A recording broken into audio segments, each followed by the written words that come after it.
सर्वदा योग तुझा घडावा, तुझे कारणी देह माझा पडावा, उपेक्षू नको गुणवंता अनंता, रघुनायका मागणे हेची आता.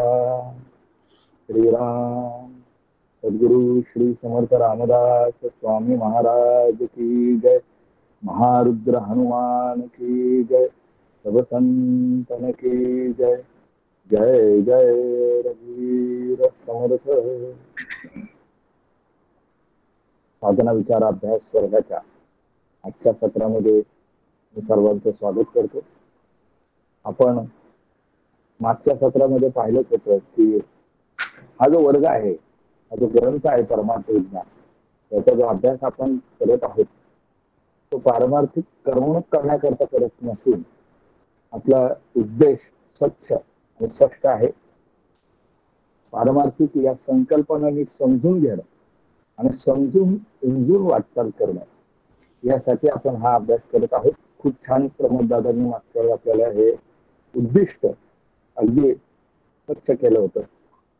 आजच्या सत्रामध्ये आपण या ग्रंथामधील प्रकरण क्रमांक 1 अभ्यासणार आहोत. ग्रंथ परिचय, ग्रंथाचे स्वरूप व भूमिका, अनुबंध चतुष्टय व षडलिंगे, हा प्रकरण क्रमांक 1 चा संपूर्ण भाग आज आपण पाहणार आहोत.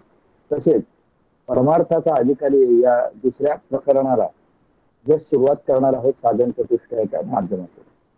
मी प्रमोद दादांना विनंती करतो की त्यांनी त्यांच्या विवेचनाला सुरुवात करावी. श्रीराम. माझा आवाज ऐकू यायचा सभासह मी अपेक्षा करतो. हो, येतोय. धन्यवाद. लोकाभिरामं रणरंगधीरं राजीवनेत्रं रघुवंशनाथं कारुण्यरूपं करुणाकरन्तं श्रीरामचन्द्रं शरणं प्रपद्ये.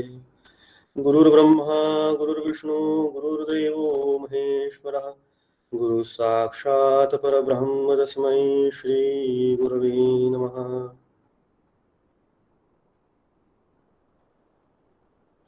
प्रभू श्री रामचंद्राला वंदन करतो, आमच्या सद्गुरूंना वंदन करतो, समर्थ रामदास स्वामींना वंदन करतो. नमनाचे श्लोक आत्ताच म्हटलेले आहेत. आपल्या सर्व श्रोतृवर्गाला सादर अभिवादन करतो आणि आजच्या चिंतनाला प्रारंभ करतो. दुसरं सत्र आहे.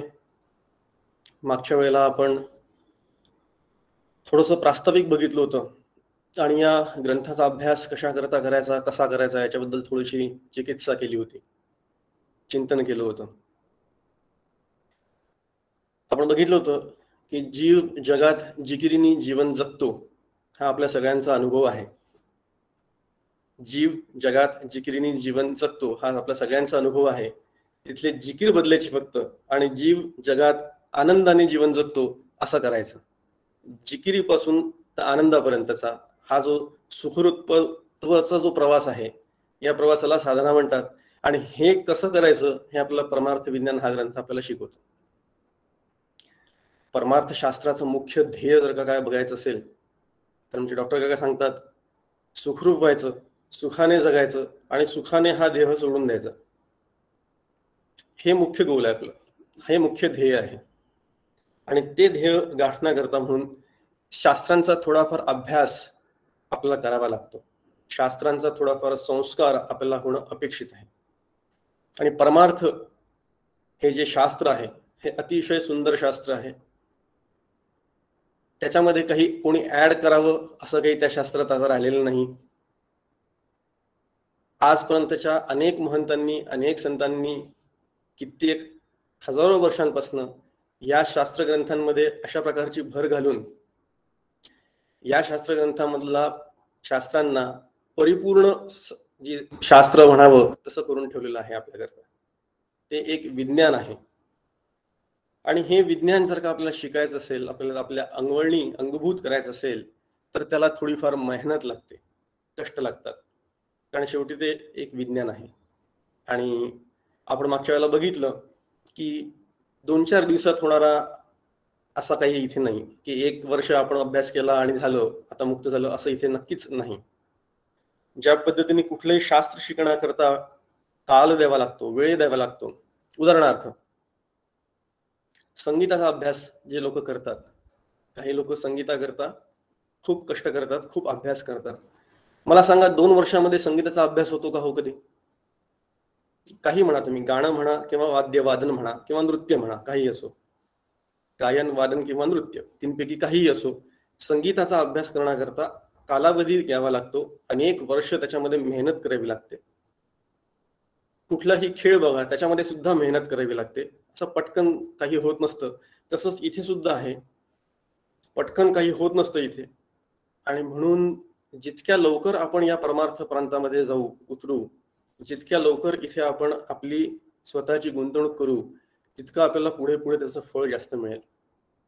आपण फायनान्शियल टर्म मध्ये जर का बोललो, तर जितक्या लवकर आपण इन्व्हेस्टमेंट करायला सुरुवात करतो, आपला फायनान्शियल पोर्टफोलिओ जो असतो तो बनवण्याकरता जितक्या लवकर आपण सेव्हिंग करायला सुरुवात करू, जितक्या लवकर आपण इन्व्हेस्टमेंट सुरू करू, तसं त्याचे कंपाऊंडिंग इंटरेस्ट नंतर पुढच्या काळामध्ये आणि रिटायरमेंट नंतरच्या काळामध्ये आपल्याला त्याचे बेनिफिट्स, रिटर्न्स हे जास्त मिळतात. अगदी त्याचप्रमाणे इथे आहे. जितक्या लवकर आपण हे विचार समजून घेऊ आणि जितक्या लवकर आपण ह्याच्यामध्ये गुंतवणूक करायला सुरुवात करू, तसा आपला पोर्टफोलिओ डेव्हलप होत जातो.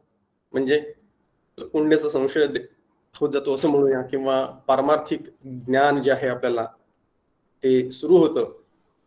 आणि त्या प्रमाणामध्ये आपल्याला शांती, तृप्ती, आनंद अनुभवायला येतो किंवा येईल.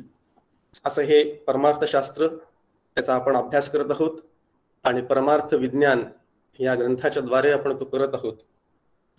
मागच्या वेळेला आपण प्रास्ताविक बघितलं, आता थोडासा त्याचा क्विक रिकॅप ज्याला म्हणतात तसं केलं आपण. आणि आपण आता पुढे बोलूया. जे 2 विषय आपण आज पूर्ण करणार आहोत ते म्हणजे अनुबंध चतुष्टय आणि षडलिंगे. या 2 विषयांचा अभ्यास समजून घेण्यापुरता करूया. आणि या 2 विषयांमुळे काय होतं, परमार्थशास्त्राचा अभ्यास कसा करायचा, कुठल्याही पारमार्थिक ग्रंथाचा अभ्यास कसा करायचा, याची आपल्याला एक दिशा मिळते. अनुबंध चतुष्टय, चतुष्टय म्हणजे 4, हे आपल्याला लगेच कळतं. जो ग्रंथ आपल्या ज्ञानाने, जो विवेकी माणूस असतो, जो विचारी माणूस असतो, त्याला अनुबद्ध करतो, त्याला अनुबंध चतुष्टय असं म्हणतात. अनुबंध करतो म्हणजे काय? अनुबद्ध करतो म्हणजे प्रेरणा देतो किंवा त्याला पुश करतो, एका चौकटीमध्ये बांधतो. चौकटीत बांधतो याचा अर्थ बंदिस्त करतो असं नाही, पण काय, एक चौकट महत्वाची असते. कुठल्याही गोष्टी चौकटीच्या बाहेर केल्या तर त्याचा त्रास होतो किंवा उगाच इकडे तिकडे हिंडावं लागतं. उदाहरणार्थ बघू आपण, अगदी उदाहरणापुरतं छोटंसं, म्हणजे कळेल काय म्हणतोय मी ते. कुठलाही खेळ असतो तो एका चौकटीत करावा लागतो, एका मर्यादेत खेळावा लागतो. उदाहरणार्थ कबड्डी बघा, खो खो बघा किंवा क्रिकेट बघा, त्याला एक चौकट असते. आता क्रिकेटला चौकट नसते, क्रिकेटला एक वर्तुळ असतं म्हणा, सर्कल. पण सांगायचा मुद्दा असा की काहीतरी एक मर्यादा असते, त्याच्यामध्ये तो खेळ खेळला तर व्यवस्थित होतो. अगदी त्याचप्रमाणे एका चौकटीत, एका मर्यादित व्यवस्थेमध्ये आपण जर का आपला अभ्यास केला तर उगाच आपली भटकंती होत नाही. आता काय होतं, ती चौकट सोडून जर का आपण अभ्यासाचा प्रयत्न केला तर खूप त्याला फाटे फुटतात आणि आपण खूप इकडे तिकडे वाहावत जातो. आणि अनफॉर्च्युनेटली आपलं परमार्थाचं जे फील्ड आहे, मुद्दाम इंग्रजी शब्द वापरतोय अन्नमधनं, म्हणजे आपल्याला लवकर कळतं ते. आपलं हे जे पारमार्थिक प्रांत जो हा आहे, या प्रांतामध्ये इतकी अशी एक, त्याला मागच्या वेळेला आपण बघितलं होतं की त्याला काही दोष आहेत. त्यातला एक दोष म्हणजे उगाच इकडे तिकडे हिंडत राहणं, भटकत राहणं. आमच्या डॉक्टर काकाला एक छान शब्द वापरतात, तो म्हणजे पारमार्थिक विंडो शॉपिंग. इतके गट आहेत, इतके पंथ आहेत, इतके भेद आहेत परमार्थामध्ये, म्हणतोय मी बरं. इतक्या विचारधारा आहेत, इतक्या प्रकारच्या प्रणाली आहेत, इतक्या प्रकारचे मार्ग आहेत की असंख्य मार्गांमध्ये आपण भटकत राहिलो तर आपल्या हाताला काही येणार नाही. उगाच पारमार्थिक विंडो शॉपिंग आपल्याला करायचं नाहीये. त्याच्यामुळे हा जो ग्रंथ आपण धरलेला आहे हा पकडून ठेवायचा. आणि या ग्रंथाच्या बरोबर बरहुकूम आपले जे सकल संतांचे जे शास्त्र ग्रंथ आहेत, म्हणजे संत ग्रंथ आहेत, त्याचा अभ्यास करायचा. शांकर तत्वज्ञानामध्ये जे अद्वैत ग्रंथ मांडलेले आहेत त्याचा अभ्यास करायचा आणि त्याचा अभ्यास करून त्या प्रणालीला पकडून त्या चौकटीमध्ये जायचं. ती चौकट काय आहे हे आपण समजून घेत आहोत. चौकट एकदा समजली की आपल्याला काय करायचंय ते कळतं आणि आपला वेळ फुकट वाया जाणार नाही. अधिकारी, विषय, प्रयोजन आणि संबंध असे हे ते 4 काय म्हणतात त्याला पदर आहेत. अधिकारी, विषय, प्रयोजन आणि संबंध. तर अधिकारी म्हणजे काय आणि विषय काय, प्रयोजन काय, संबंध काय हे समजून घेण्याच्या पूर्वी मी एक तुम्हाला कॉर्पोरेट वर्ल्ड मधलं उदाहरण देतो. म्हणजे मला काय म्हणायचं हे लगेच लक्षात येईल तुमच्या. कॉर्पोरेट वर्ल्ड मध्ये आमच्या जे मॅनेजर लोक असतात, सिनियर मॅनेजमेंटमध्ये जे असतात, त्यांना सारख्या मीटिंग्स कराव्या लागतात. दरवेळेला मीटिंग अटेंड करणं एवढा एक एजेंडा असतो त्यांचा मुख्य दिवसभराच्या कार्यक्रमामध्ये. अनेक मीटिंग्स असतात त्या अटेंड कराव्या लागतात.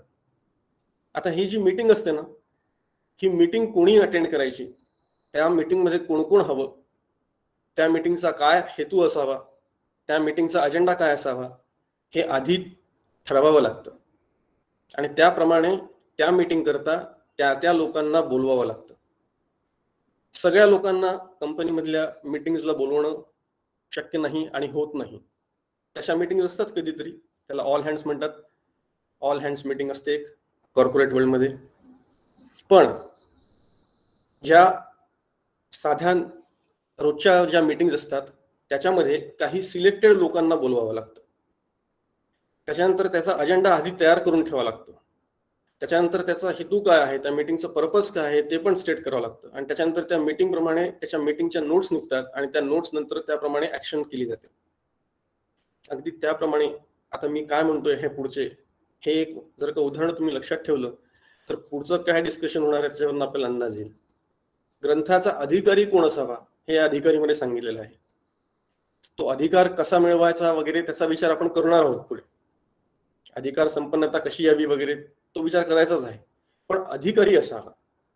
त्या मीटिंगमध्ये कोणालाही बोलवून चालत नाही. त्या मीटिंगमध्ये काही सिलेक्ट लोकांना बोलवावं लागतं जे त्या विषयातले त्या प्रांतातले जाणकार तज्ज्ञ असतात त्यांनाच बोलवण्यात येतं. बाकी कोणालाही बोलवण्यात येत नाही.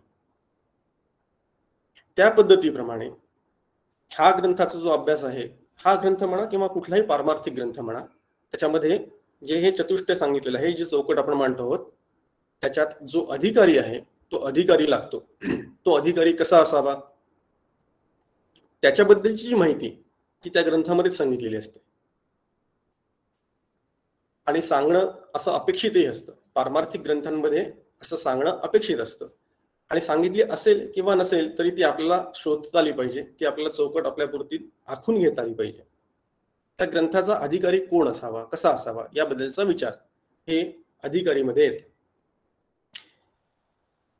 परमार्थशास्त्रामध्ये सगळी खटपट, सगळी साधना, सगळी मेहनत ही फक्त हा अधिकार प्राप्त करण्याकरता आहे. हा अधिकार म्हणजे काय तर साधन चतुष्टय संपन्नता. आपण त्याचा विचार करू एक थोड्या वेळात. सध्या फक्त शब्द ऐकून ठेवा. साधन चतुष्ट संपन्न असा अधिकारी हा परमार्थशास्त्रामध्ये हवा. उगाच आपण मागच्या वेळेला पण बघितलं होतं, उगाच मराठी येतं म्हणून पुस्तक वाच सुटला अशा अर्थाने काही होत नाही. आपण कधी बघाल पीएचडी करायला जातात जे लोक जातात त्या लोकांना पीएचडी करण्याकरता म्हणून लगेच पीएचडी येत नाही. त्यांना असं विचारत नाही की तुम्ही काही शिकला आहात का, तुम्हाला लिहिता वाचता येतं का, असं कधी कोणी विचारत नाही. आणि लिहिता वाचता येत असेल तर मग तुम्हाला अधिकार आहे असंही कधी कोणी म्हणत नाही. पीएचडीचा अधिकार मिळवण्याकरता पहिले बरेच खटपट करावी लागते. मास्टर्सची डिग्री घ्यावी लागते, पेपर्स द्यावे लागतात, परीक्षा द्याव्या लागतात, तेव्हा पीएचडी करता अप्लाय करण्याचा अधिकार आपल्याला प्राप्त होतो. त्याच्यानंतर पीएचडी करतो आपण. म्हणून परमार्थ क्षेत्रामध्ये सुद्धा अधिकार प्राप्त करण्याकरता अनेक वर्ष घसघस करावी लागते, अनेक वर्ष साधना करावी लागते. आणि ही जी सगळी साधना आहे, ज्याला आपण साधना म्हणतो, आणि ती कशी आहे काय आहे हे सगळं विचारामध्ये येणार आहे, आपल्या ओघात येईलच.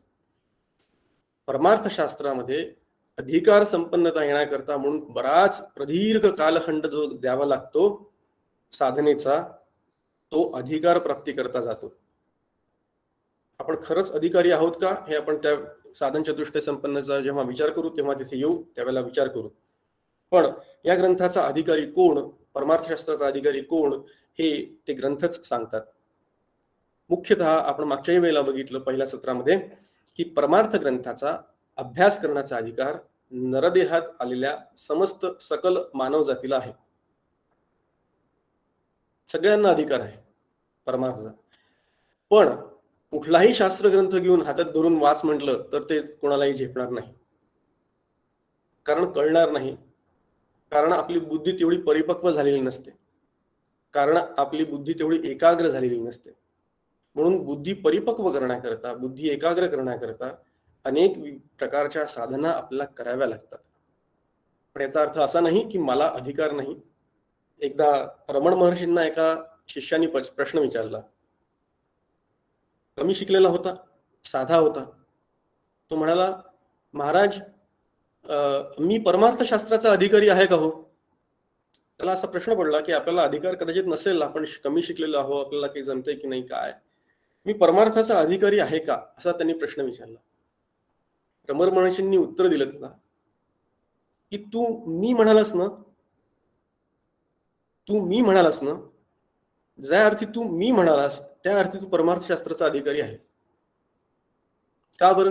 कारण मी म्हणजे कोण हे जाणून घेणं, हु एम आय हे लक्षात घेणं, हे समजणं, यालाच परमार्थशास्त्र म्हटलेलं आहे. स्वतःची ओळख काय आहे, मी कोण, हे ज्याला मी आहे हे जाणतं, जो मी असं म्हणू शकतो, त्याला मी म्हणजे खरा कोण, खरा मी कोण हे ओळखणं देखील शक्य आहे, किंवा हे त्यांनी जाणून घेतलं पाहिजे. नवे हेच आपल्या परमार्थाचं ध्येय आहे. म्हणून परमार्थाचा अधिकारी सकल मनुष्य जात आहे.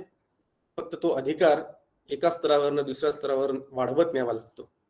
ज्या पद्धतीने पीएचडी तुम्हाला होता येईल का असं विचारलं, कोणी प्रश्न विचारला तर हो, जरूर होता येईल. पीएचडी व्हायला काय, नक्की होशील बेटा तू. आपण लहान मुलाला सांगतो की तू नक्की होशील, पण ते पीएचडी होण्याकरता त्याला अधिकार एका स्तरावरून दुसऱ्या स्तरावर द्यावा लागतो. 7वी 8वी 9वी 10वीची परीक्षा दिल्यानंतर 12वीची परीक्षा, त्याच्यानंतर काहीतरी ग्रॅज्युएशन, त्याच्यानंतर पोस्ट ग्रॅज्युएशन, हे सगळं करत जावं लागतं. त्याप्रमाणे परमार्थाचा देखील अधिकार हळूहळू अनेक वर्षांचा कालखंड देत आपली आकलन शक्ती वाढवत, असा तो अधिकार आपल्याला वाढवत न्यावा लागतो. सगळी साधना जी आहे ही परमार्थशास्त्राच्या अधिकार वाढीसाठी करावी लागते. अधिकार नसेल तर कळणार नाही असं नाही. पाठांतर होईल, समजेल, अनेक प्रकारचे दृष्टांत लक्षात येतील, अनेक प्रकारचे सिद्धांत लक्षात येतील, प्रवचन देता येईल, 4 चौघांना समजून सांगता येईल. पण जर का आपला अधिकार कमी पडला ना, तर जे साधायचं आहे मुख्य ते साध्य होणार नाही. म्हणून जे मुख्य साधायचं आहे, जे सूक्ष्म ब्रह्मतत्वाचा जो विचार करायचा आहे, तो विचार करण्याकरता ज्या पद्धतीने आपली बुद्धी सूक्ष्म करायची आहे, स्थिर करायची आहे, एकाग्र करायची आहे, शुद्ध करायची आहे, त्याच्याकरता म्हणून साधना महत्वाची आहे. आणि तशा प्रकारची ती वृत्ती होण्याकरता म्हणून साधकांनी साधना करत करत हळूहळू अधिकार वाढवायचा. परमार्थशास्त्रामध्ये अशी एक धारणा आहे, त्याचे स्तर आपण जरा बघू. जसं आपण ग्रॅज्युएशन, 10वी 12वी ग्रॅज्युएशन अशी एक शिडी बघितली आपण. त्याचप्रमाणे जेव्हा परमार्थशास्त्रात विचार केला जातो त्यावेळेला बहुतांश लोक मुख्यतः परमार्थशास्त्रामध्ये येतच नाहीत, किंवा त्याचा विचार करण्याचा, त्याचा अभ्यास करण्याची त्यांची बुद्धीच होत नाही. या मार्गामध्येच पडत नाहीत ते. त्यांना तशी इच्छाच होत नाही. त्यांचं पुण्य उदयालाच येत नाही की त्यांना असं वाटावं की आपण दासबोध काय आहे उघडून बघावा. त्यांना असं वाटावं की इथे काहीतरी देऊळ आहे, या मंदिरामध्ये काहीतरी कीर्तन प्रवचन चालू आहे, ते आपण ऐकावं, काही सत्शास्त्रांचा अभ्यास करावा, किंवा सद्ग्रंथ वाचावेत, किंवा काही चांगलं आपल्या कानी पडावं, अशी इच्छा देखील काही माणसांना होत नाही. असे खूप खूप मोठा वर्ग असा आहे. पण त्यानंतरचा जो स्तर आहे त्याच्यामध्ये काही जणांना असं वाटतं की हा काहीतरी ऐकावं. बरेचदा काय होतं, घरामध्ये वेळ जात नाही म्हणून ऐकायला जाणारे खूप असतात. दुसरं असं असतं म्हातारपण आल्यानंतर, रिटायरमेंट झाल्यानंतर टीव्ही बघण्याकरता म्हणून देखील आजकाल नंबर लागलेले असतात. संध्याकाळच्या वेळेला नातवंड, मुलं कोणीतरी आपला टीव्ही बघण्याचा कार्यक्रम करत असतात. आपल्याला काही बघता येत नाही, जे आपल्याला हवं असतं ते, म्हणून देवळात जाणारे खूप असतात. त्याच्यामुळे काहीतरी ऐकावं एवढ्याच फक्त कारणाकरता, किंवा घरात कंटाळा येतो, घरामध्ये बसून बसून बोर होतं, घरात कोणी बोलायला नसतं, असे जेव्हा वेळ येते त्यावेळेला काहीतरी ऐकावं, काहीतरी तेवढे 4 शब्द पडतील कानावर, म्हणून देवळात जाणारे खूप लोक असतात. त्याच्या पुढचा जो असतो तो, काही लोक त्यांना पुराणाची कथा, संतांची कथा, पुराणातल्या देवदेवतांची कथा, पुराण ऐकण्याचा एक अधिकार सांगितलेला आहे. त्याच्यानंतरची जी स्टेज आहे त्याच्यामध्ये कीर्तनाचा अधिकार सांगितलेला आहे. म्हणजे कसं की पहिले पुराण ऐकायचं का, पुराणातल्या कथा असतात, पुराणामध्ये काही सिद्धांत नसतो, काही वेदांत नसतं, काही शास्त्र विशेष नसतं, फक्त कथा ऐकायच्या, चरित्र ऐकायचं, गोपालकृष्णाचं चरित्र ऐकायचं, रामाचं कथा ऐकायच्या, अजून कोणाकोणाची जे पुराण असेल त्याप्रमाणे ते कथा ऐकायच्या, एवढंच फक्त त्यांचा हेतू असतो. दुसरा जो असतो त्याच्यामध्ये कीर्तनाचं असतं.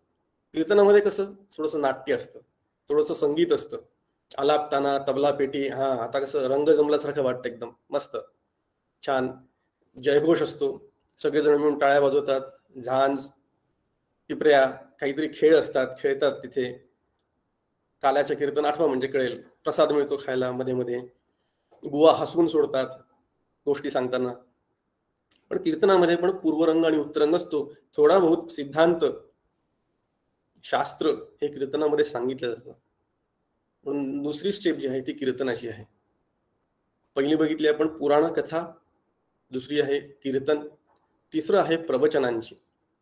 तिसरा स्तर म्हणू आपण, स्टेप एक उंची, याच्यामध्ये अधिकार कसा वाढत जातो हे सांगतोय आपण, किंवा लोकांनी कसं ऐकायला पाहिजे. त्यामध्ये प्रवचनामध्ये विशेषतः प्रामुख्याने सिद्धांत सांगितला जातो. पण प्रवचनामध्ये सुद्धा काहीतरी दृष्टांत असतात, काहीतरी दाखले असतात, एखादी गोष्ट असते ती सांगितल्या जाते, ती सांगायची असते. म्हणजे कसं, एखादा सिद्धांत समजून सांगण्याकरता म्हणून तो कळत नसेल तर थोडंसं काहीतरी गोष्ट सांगावी लागते, दृष्टांत द्यावा लागतो, म्हणजे ते कळतं. त्याच्यानंतरची जी स्टेज आहे प्रवचनांच्या नंतर, त्याला म्हणतात पाठ. पाठ करणं. पाठ म्हणजे फक्त तिथे दृष्टांत आणि शास्त्रीय चर्चा एवढंच असतं, फक्त सिद्धांत, दृष्टांत नाही, माफ करा, मला सिद्धांत म्हणायचं होतं. तिथे फक्त सिद्धांत, फक्त शास्त्र एवढंच सांगितलं जातं. पाठामध्ये पूर्णतः चिंतन जे असतं ते पूर्णपणे शास्त्राचं चिंतन असतं.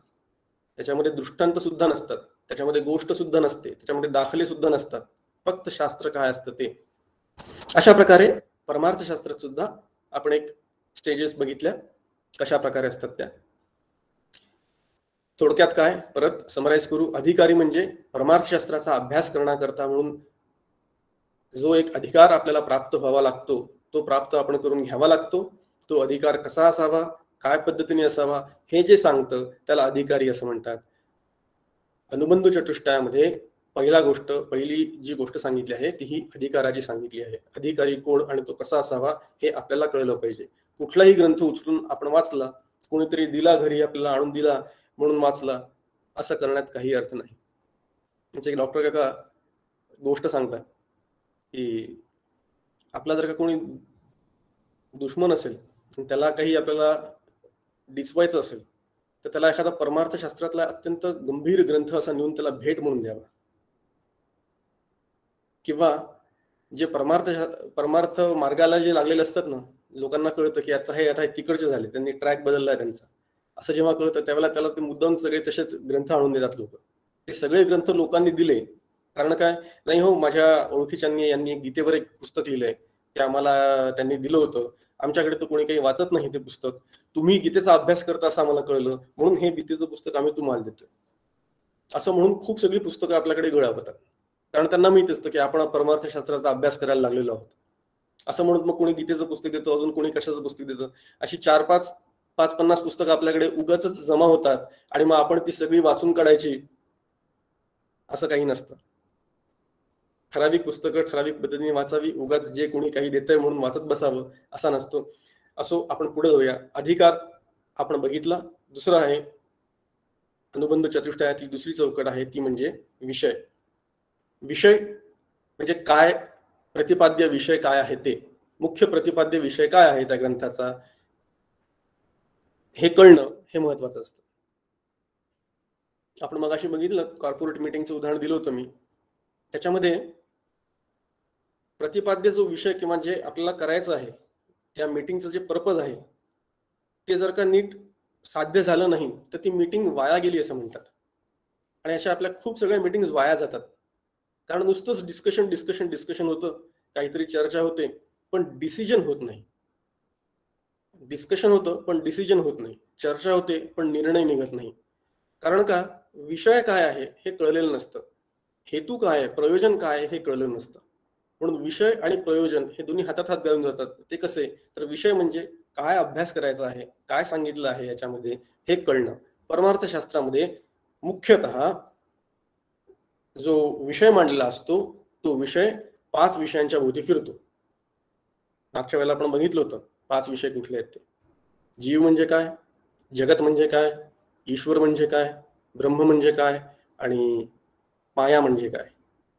या 5 विषयांच्या भोवती जे विवरण केलेलं असतं हे 5 मुख्य विषय आहेत अभ्यासाचे. आणि त्यातला भेद काय, त्यातली सांगड कशी, त्याच्यामध्ये किती प्रकारचे भेद आहेत, युक्ती प्रयुक्तीने ते समजून घेणं, ते पटवून घेणं, याला विषय म्हणतात.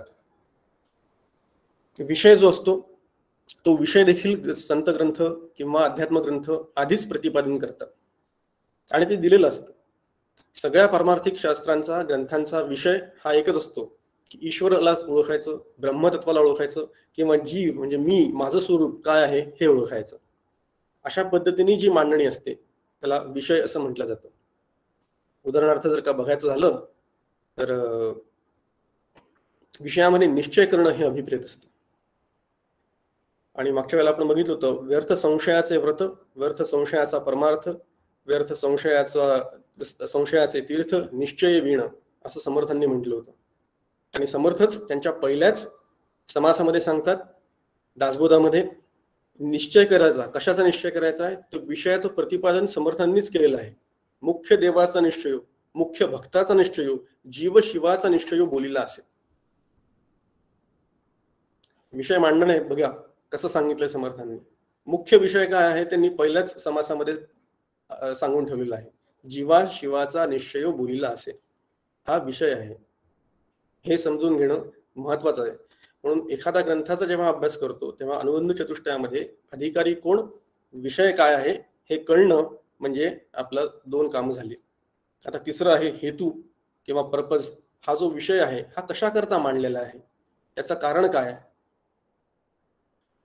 विषय आहे, अधिकारी पण आहे, पण कशा करता हेच कळलं नाही तर काय होतं. जसं मीटिंग आहे, मला बोलवलं पण आहे, अजेंडा आहे, पण काय साध्य करायचंय तेच नक्की माहिती नसेल तर कसं होईल. त्या पद्धतीने जे आपल्याला साध्य करायचं आहे ना त्याच्यावर आपलं लक्ष हवं. त्याच्यावर जर का लक्ष असेल तर आपलं काम पटकन होतं. साध्य काय आहे हे याच्याकडे जर का लक्ष ठेवलं तर आपलं डिसिजन पटकन होतं, आपला निश्चय पटकन होतो. म्हणून परमार्थशास्त्राचं जे मुख्य साध्य आहे त्याला काय म्हणतात, मोक्षप्राप्ती किंवा स्वरूपाचं अनुभव घेणं, ब्रह्माचं ज्ञान होणं, आपल्याला आत्म्याचं ज्ञान होणं, आत्मज्ञान, ब्रह्मज्ञान, स्वरूपप्राप्ती, स्वरूपानुभव, आत्मानुभव. काहीही शब्द कसेही वापरले तरी त्याचा अर्थ एकच आहे, मोक्षाचं प्राप्ती, मोक्षप्राप्ती किंवा जीवनमुक्ती. हे परमार्थशास्त्राचं मुख्य प्रयोजन आहे. आणि हे प्रयोजन सुद्धा ग्रंथांनी सांगून ठेवलेलं असतं किंवा सांगून ठेवायला पाहिजे. जे शास्त्र ग्रंथ असतात, परमार्थशास्त्राचा अभ्यास करताना जे शास्त्र ग्रंथ असतात ते प्रयोजन काय, अधिकारी काय याची मांडणी त्यांनी केलेली असते, त्यांनी सांगून ठेवलेलं असतं. आपण दासबोधाचं उदाहरण आता बघतोय. दासबोधाच्या उदाहरणामध्ये प्रयोजन काय आहे तर सायुज्य मुक्तीचे वर्म ठाई पडे असं समर्थ म्हणतात. हे प्रयोजन आहे. सायुज्य मुक्ती पाहिजे हे या ग्रंथाचं प्रयोजन आहे. परमार्थ विज्ञान या ग्रंथाचं प्रयोजन काय विचारलं तर त्याचं उत्तर काय देण्यात येईल. सगळ्या शास्त्रीय ग्रंथांच्या माफ करा, सगळ्या शास्त्रीय संकल्पना ज्या आहेत, पारमार्थिक संकल्पना, शास्त्रीय संकल्पना, ह्या स्पष्ट होणं हे या ग्रंथाचं मुख्य प्रयोजन आहे. आपल्या कल्याणाचा विचार याच्यात सांगितलेला आहे. देह म्हणजे मी, हे जे सत्यत्वाने पकडून ठेवलेलं असतं, किंवा हे जग सत्य आहे, भोवताली दिसणारे हे सगळं जग सत्य आहे, त्या जगामध्ये अनेक प्रकारचे विषय आहेत, ते मला मिळवायचे आहेत, ते मी माझ्या कर्तृत्वाने, माझ्या कष्टाने, माझ्या प्रयत्नांनी मी ते मिळवतो आणि ते मिळवून मी त्याप्रमाणे ते विषय उपभोगतो. हे जे वाटत असतं आपल्याला, ह्या वाटण्यातनं जग सत्य आहे, मी करता आहे, मी भोगता आहे आणि मी देह आहे, या तिन्ही प्रकारचे जे वाटतं आपल्यासारखं, त्याचं जे मुख्य कारण आहे ते अज्ञान आहे. या तिन्ही प्रकारच्या या अज्ञानांना छेद देऊन मी ब्रह्म आहे असा जो विचार आहे, हा आपल्या मनामध्ये रुजवणं, तो पटवणं, हे अध्यात्मशास्त्राच्या ग्रंथांचं प्रयोजन आहे.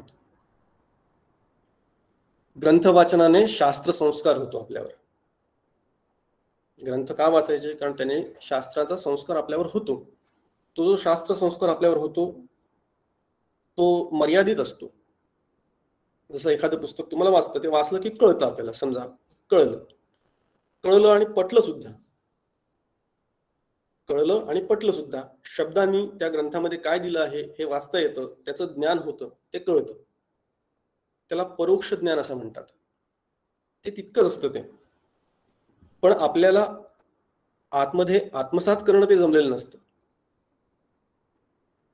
ते फक्त शाब्दिक ज्ञान असतं, ते फक्त श्रद्धापुरतच असतं. तसं सांगितलं आहे तसं वागायचं आहे एवढं कळतं, पण ते आपल्या आतमध्ये शिरलेलं नसतं, रुजलेलं नसतं. आणि म्हणून साधना करून ते जे परोक्ष ज्ञान आहे त्याचा अभ्यास सतत करत राहून ते मिळालेलं ज्ञान, त्याची अपरोक्ष अनुभूती घेणं, हे आपलं कर्तव्य आहे. प्रयोजन काय आहे? अपरोक्ष अनुभूती घेणं. कुठल्याही ग्रंथाची, कुठल्याही परमार्थ शास्त्रीय ग्रंथाची ध्येय, प्रयोजन हे एवढंच असतं. उदाहरण आपण बघतोय, दासबोधाचं बघतोय, कारण सगळे दासबोध अभ्यासी लोक आहेत, सगळे दासबोध मंडळातले दासबोधाचा अभ्यास करणारे लोक आहेत. दासबोधामध्ये छान सांगून ठेवलेलं आहे, भक्तीचे नियोगे देव निश्चय पावती मानव, ऐसा आहे अभिप्राव ये ग्रंथी. भक्ती करून मानवाला देवत्वाची प्राप्ती करता येते, निश्चितपणे करता येते. निश्चय पावती मानव असं समर्थ म्हणतात. या ये ग्रंथी म्हणजे या ग्रंथाचं प्रयोजन त्यांनी सांगून ठेवलेलं आहे. परत अशा प्रकारे अनुबंध चतुष्टयामध्ये आपण अधिकारी म्हणजे काय बघितलं, त्याचं वर्णन, विषय कसा असावा, काय असावा, कुठे सांगितलेला असतो, त्याचं भान राहणं, त्या विषयाचं मुख्य भान राहणं, हे आपण ठरवलेलं. त्याच्यानंतर त्या विषयाला अनुसरून जो अभ्यास करायचा आहे, त्यातून आपल्याला काय साध्य करायचं आहे, काय मिळवायचं आहे, त्याच्यावर आपली सतत दृष्टी ठेवणं, त्याच्यावर आपले सतत ते ध्येय आहे पकडून ठेवणं, ह्या दृष्टीने त्याचा अभ्यास करणं, हे म्हणजे प्रयोजन. आणि आता चौथा घटक अनुबंध चतुष्टयातला तो आहे संबंध. थोडासा शास्त्रीय प्रकार येतो, आपण थोडक्यात समजून घेण्याचा प्रयत्न करू. संबंध म्हणजे या ज्या तीन आता गोष्टी आपण बघितल्या, त्यांचा परस्परांमध्ये कशा प्रकारचा संबंध आहे किंवा संबंध असतो हे सांगणं किंवा हे समजून घेणं म्हणजे संबंध. डिपेंडन्सीस काय, या तीनच्या एकमेकांवर डिपेंडन्सीस काय, कोणाला बोलवायचं मीटिंग मध्ये, काय हेतू आहे, काय अजेंडा आहे, काय डिसाईड करायचं आहे, हे समजून घेण्याकरता जो विचार असतो, जो एकमेकांशी संबंध असतो या तिघांचा, तो समजून घेणं. शास्त्रीय चिकित्सेमध्ये त्याचं वर्णन केलेलं आहे आणि वेगवेगळ्या पद्धतीने त्याची मांडणी केलेली आहे. की एक आहे प्राप्य प्रापक संबंध. प्राप्य प्रापक संबंध म्हणजे काय मला जाणून घ्यायचं आहे, काय मिळवायचं आहे, फळ.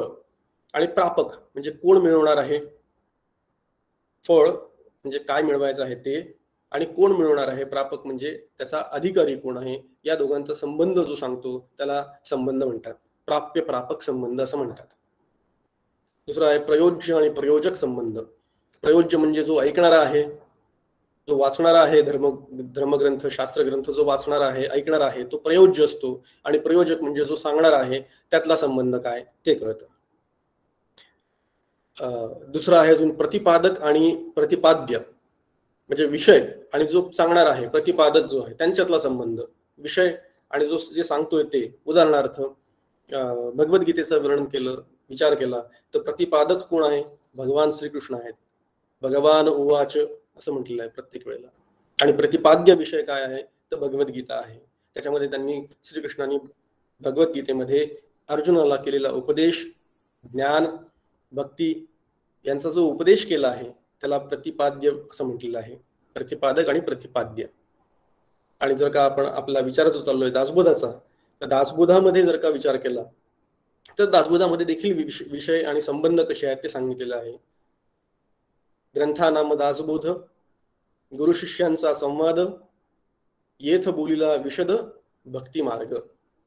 बघा, दासबोधामध्ये एका उच्च समर्थांनी सांगून ठेवला आहे संबंध कसा बघायचा. ग्रंथानाम दासबोधन, ग्रंथाचं नाव काय सांगितलं. गुरु शिष्यांचा संवाद, प्रतिपादक कोण आहे, प्रयोजक कोण आहे हे देखील सांगून ठेवलेलं आहे. येथ बोलिला विशद भक्ती मार्ग, भक्ती मार्ग म्हणजे काय ते पण सांगून ठेवलेलं आहे. अशा पद्धतीने हे 4 घटक आपण बघितले. अधिकारी, विषय, प्रयोजन आणि संबंध याला अनुबंध चतुष्टय असं म्हणतात. ज्या पद्धतीने एखादा सिनेमा, एखादा चित्रपट त्याच्या ट्रेलरवरनं ओळखता येतो किंवा त्याच्या ट्रेलरवरनं त्याच्यात काय आहे सांगितलंय त्याच्याबद्दलची क्युरिओसिटी निर्माण होते.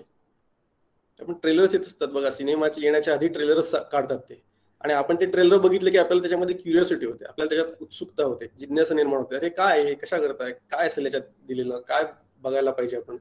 अशा पद्धतीने एक छोटंसं ट्रेलर हे दाखवण्याचं काम हे अनुबंध चतुष्टय आपल्याला करतं. आलं लक्षात? आता आपण पुढे जाऊ, दुसरा विषय घेऊ आपण पुढचा. आता त्याच्यामध्ये जरा षडलिंगांच्या मध्ये शिरण्याच्या आधी त्याच्या मागचं कॉन्टेक्स्ट समजून घेऊ. साधनेचे 2 प्रकार आहेत. एक आहे अंतरंग साधना आणि दुसरी आहे बहिरंग साधना. 2 प्रकारच्या साधना आपल्या शास्त्राने सांगून ठेवलेल्या आहेत आणि सगळे साधक त्या पद्धतीने त्या साधना करतात. बहिरंग साधना म्हणजे काय? तर जी वरवर दिसते, बाहेर आपल्याला सगळ्यांना जाणवते, दिसते, आपण बघू शकतो, इत्यादी इत्यादी, त्याला बहिरंग साधना असं म्हणतात. बहिरंग साधनेमध्ये व्रत येतं, उपास येतात, तीर्थयात्रा येतात, पूजा, खूप प्रकार आहेत बहिरंग साधनेमध्ये. जिथे जिथे देखावा आहे, जिथे जिथे दंभ आहे, जिथे जिथे मी काहीतरी करतो हे लोकांनी बघितलं पाहिजे, त्याची त्यांनी दखल घेतली पाहिजे, असं जिथे जिथे वाटतं तिथे तिथे ती बहिरंग साधना आहे. आणि खरा परमार्थ जर का साधायचा असेल तर बहिरंग साधनेमध्ये अडकून चालत नाही. बहिरंग साधनेमध्ये अडकून चालत नाही. बहिरंग साधनेची गरज आहे, बहिरंग साधना म्हणून ही साधना पण आहे, त्याला साधनाच म्हटलेलं आहे. पण बहिरंग खऱ्या साधकांनी बहिरंग साधनेमुळे अडकून चालणार नाही. बहिरंग साधना दांभिक नसावी, बहिरंग साधना वरवर दाखवणारी, ढोंग करणारी नसावी, ती खरोखर अंतरंग साधना झाली पाहिजे. म्हणजे काय? जेव्हा आपण एखाद्या तीर्थयात्रेला जातो त्यावेळेला तीर्थयात्रेला जात असताना, तीर्थयात्रा करत असताना, तिथलं दृश्य बघताना आपण तिथल्या दृश्यात हरवून न जाता तीर्थयात्रेकरता जाण्याचा जो हेतू आहे आपला, ज्या देवाच्या तीर्थयात्रेला आपण निघालो आहे त्या देवाशी, त्या तीर्थाशी अनुसंधान राखणं हे महत्वाचं आहे. आणि हे अंतरंग साधनेमध्ये येतं. जे वारीला जातात पंढरपूरला, ते पंढरपूरला पंढराचे नामगजर करत पंढरपुराचं ध्यान करत करत जातात. वरवर बाहेरनं बघितलं तर आपल्याला दिसतं ही तीर्थयात्रा आहे, बहिरंग साधना आहे. पण आतमध्ये जर का चित्तवृत्ती पांडुरंगाच्या चरणी लीन असेल, तिथे जर का ती स्थिर असेल तर ती अंतरंग साधना सुरू असते. नुसतंच तीर्थयात्रेला जाणं अभिप्रेत नाही. तसे तर तीर्थयात्रा खूप करतो आपण, खूप करतात लोक, अनेक प्रकारे तीर्थयात्रा करतात, अनेक प्रकारे देहाला ताडण करतात. ओले त्याने नदीवर स्नान करून देवळामध्ये येताना पूर्ण प्रदक्षिणा घालत येतात. प्रदक्षिणा घालतच जायचं, ते चालणंच अख्खं पूर्ण तीर्थयात्राच प्रदक्षिणा घालत जायचं. उठायचं, एक प्रदक्षिणा, परत प्रदक्षिणा नाही, माफ करा, काय म्हणतात त्याला, दंडबत घालत जायचं. दंडबत, लोटांगण घालायचं, परत उभं राहायचं, परत जायचं, परत लोटांगण घालायचं, परत उभं राहायचं, परत एक स्टेप पुढे जायची, असं करत करत जातात. अशा तीर्थयात्रेनी, अशा देवदर्शनांनी काही होत नाही. पूजा मनापासून केली नसेल तर त्या पूजेचा नुसताच संस्कार होतो. म्हणून बहिरंग साधन कमी करावं. आमच्या इथे हैदराबादला एक विजा बालाजी आहे, आपण कदाचित कोणी ऐकलं असेल विजा बालाजी, त्याचं नावच आहे विजा बालाजी बरं का. त्या मंदिरामध्ये बालाजीचं दर्शन घ्यायला लोक जातात आणि तिथली मान्यता काय आहे तर तिथल्या बालाजीचं जर का दर्शन घेतलं तर आपल्याला विजा, अमेरिकेचा विजा नक्की मिळतो. आणि तो मिळवण्याकरता त्या बालाजीच्या भोवती 108 प्रदक्षिणा घालायची मान्यता आहे. तेव्हा तुम्ही त्या मंदिरात जर का कधी गेलात दर्शनाला तर त्या मंदिरामध्ये अनेक लोक त्या बालाजी भोवती प्रदक्षिणा घालत असतात. आता विचार करा 108 प्रदक्षिणा गरगर फिरायचं, त्या बालाजीचं किती डोकं चक्रवत असेल मला विचार करता येईल. नुसतेच प्रदक्षिणा घालायची. असो काय, ह्या सगळ्या गोष्टींना काहीतरी मूल्य आहे पण काहीतरी मर्यादा देखील आहे. सगळ्या बहिरंग साधनांना मूल्य आहे, ते गरजेचं आहे. तीर्थयात्रा करणं गरजेचं आहे कारण त्यांनी इंद्रियांचा संयम साधतो, त्यांनी आपल्या शरीराला थोडंसं कष्ट देण्याची सवय आपल्याला लागते. मनोनिग्रह साध्य होतो की मला अशा प्रकारे दंडवत प्रदक्षिणा घालायची आहे, असा ज्याचा मनोनिग्रह असेल त्यांनी तो पूर्ण करण्याकरता म्हणून तो तसा करतो. हा मनोजयाचा प्रकार आहे. उपवास तापास तेच आहेत. उपास कशा करता करतो आपण, थोडंसं तोंडाचा कंट्रोल राखण्याकरता, म्हणून उपास करायचा का, मनोनिग्रह होतो म्हणून. एवढंच त्याचं आहे. एकदा मनावर नियम करण्याचं म्हणजे शम आणि दम हे साधण्याचं जेव्हा आपल्याला शक्य होतं त्यावेळेला मग हे उपास तापास हे हळूहळू कमी करता आले पाहिजे किंवा त्याच्यामध्ये अडकून राहणं म्हणजे परमार्थ नाही हे कळलं पाहिजे. तेवढं केलं म्हणजेच मी परमार्थ केला, एवढं झालं की झालं असं होत नाही. तर आता अंतरंग साधना म्हणजे काय, मग ही झाली बहिरंग साधना आपण बघितली. मग अंतरंग साधना म्हणजे काय तर श्रवण मनन निधिध्यासन आणि तत्वम पदार्थ शोधन या पद्धतीने जे म्हटलेलं आहे त्याला अंतरंग साधना असं म्हणतात. श्रवण मनन निधिध्यासन मुख्यतः त्याचा विचार करू आणि या विचाराच्या अनुषंगामध्ये आपण षडलिंगांचा देखील विचार करू. श्रवण अत्यंत महत्वाचा विषय आहे आणि मुख्य विषय आहे. दासबोधात नाही, आत्मारामामध्ये 4थ्या अध्यायात 4थ्या समासात सांगितलेलं आहे की सकळ साधनांचे सार काय असेल. समर्थ म्हणतात, फार छान उभी आहे त्यांची, सकळ साधनांचे सार काय, जे पहिलं पार घेऊन जाईल आपल्याला ते साधनांचं सार कुठे असेल तर ते हे जाणरे श्रवण. करावे अध्यात्म निरूपण मनन करिता समाधान निज ध्यासे पावसी. सकळ साधनांचं सार श्रवण आहे. सगळ्यात पहिले फक्त ऐकायचं आणि ते पण श्री गुरु मुखातून असेल तर उत्तमच, पण श्रवण करायचं, जाणीवपूर्वक श्रवण करायचं, नीट ऐकायचं. आणि हेच जमणं फार महत्वाचं असतं. हेच जमत नाही लोक. श्रवण म्हणजे काय तर वेदांत शास्त्राच्या किंवा वेदांत वाक्याच्या तात्पर्याच्या निश्चयाला श्रवण असं म्हणतात. थोडी पारिभाषिक शब्द याच्यामध्ये येतात आता मला माहिती आहे, पण तोच आपला अभ्यास आहे, तेच शिकायचं आहे. वेदांत वाक्याच्या तात्पर्याच्या निश्चयाला श्रवण असे म्हणतात. त्याच्याही आधी आहे अद्वैताचा स्वीकार करायचा आणि अनुकूलाचा स्वीकार करायचा. अद्वैताच्या बाबतीत अनुकूलाचा स्वीकार करायचा आणि प्रतिकूलाचा त्याग करायचा. आणि अशा पद्धतीने वेदांत वाक्याचा तात्पर्याचा निश्चय करायचा. आता किती शब्द झाले बघा. अद्वैताच्या अनुकूलाचा स्वीकार, प्रतिकूलाचा त्याग. मग प्रतिकूल म्हणजे काय, अनुकूल म्हणजे काय हे समजून घ्यायचं पहिले, त्याच्याकरता श्रवण करायचं. वेदांत वाक्य काय आहेत, 4 महावाक्य आहेत, त्या 4 महावाक्यांचा अर्थ काय तो समजून घ्यायचा. येणारे सगळा विषय परमार्थ विज्ञान या ग्रंथामध्ये आहे, हळूहळू आपण बघतो. वेदांत वाक्याच्या तात्पर्याचा निश्चय, तात्पर्य त्याचं देखील तात्पर्य काय आहे, त्यातनं काय साधायचं हे मुख्य, हे जर का कळलं की त्याचा तो निश्चय करायचा, ते निश्चयपूर्वक पकडून ठेवायचं. असं जे आहे त्याला श्रवण असं म्हणतात. जीव ब्रह्मरूप आहे हे वेदांत वाक्याचं तात्पर्य आहे. अहम ब्रह्मास्मी म्हणा, प्रज्ञानम ब्रह्म म्हणा किंवा तत्वमसी, हे 4ही महावाक्य जी सांगतात आपल्याला त्याच्यामध्ये एकच सांगतात की तू ब्रह्मरूप आहे, तू म्हणजे जीव. असा जो निश्चय आहे, मी ब्रह्म आहे हा निश्चय होईपर्यंत श्रवण करायचं. हा निश्चय जाणण्याकरता म्हणून श्रवण करायचं. आणि ते श्रवण करताना कुठल्याही प्रकारचं हलकं फुलकं, मगाशी गणेशदानी सुरुवातीला सांगितलं की पुण्यप्राप्तीच्या किंवा नुसत्याच कुतूहलाच्या हेतूने श्रवण करण्यात काही अर्थ नसतो. आपण मगाशी बघितलं करमणुकी करता म्हणून, काही वेळ जात नाही आजकाल घरामध्ये म्हणून देवळात जाऊन बसतो आम्ही, असे जे लोक असतात ते फक्त करमणुकी करता म्हणून काहीतरी सहज काहीतरी कळेल तेवढं ऐकू, नाही तर नाही, मिळालं तर मिळालं काहीतरी, काही नाही इथे बसून काय नुसतं घरामध्ये बसून काय,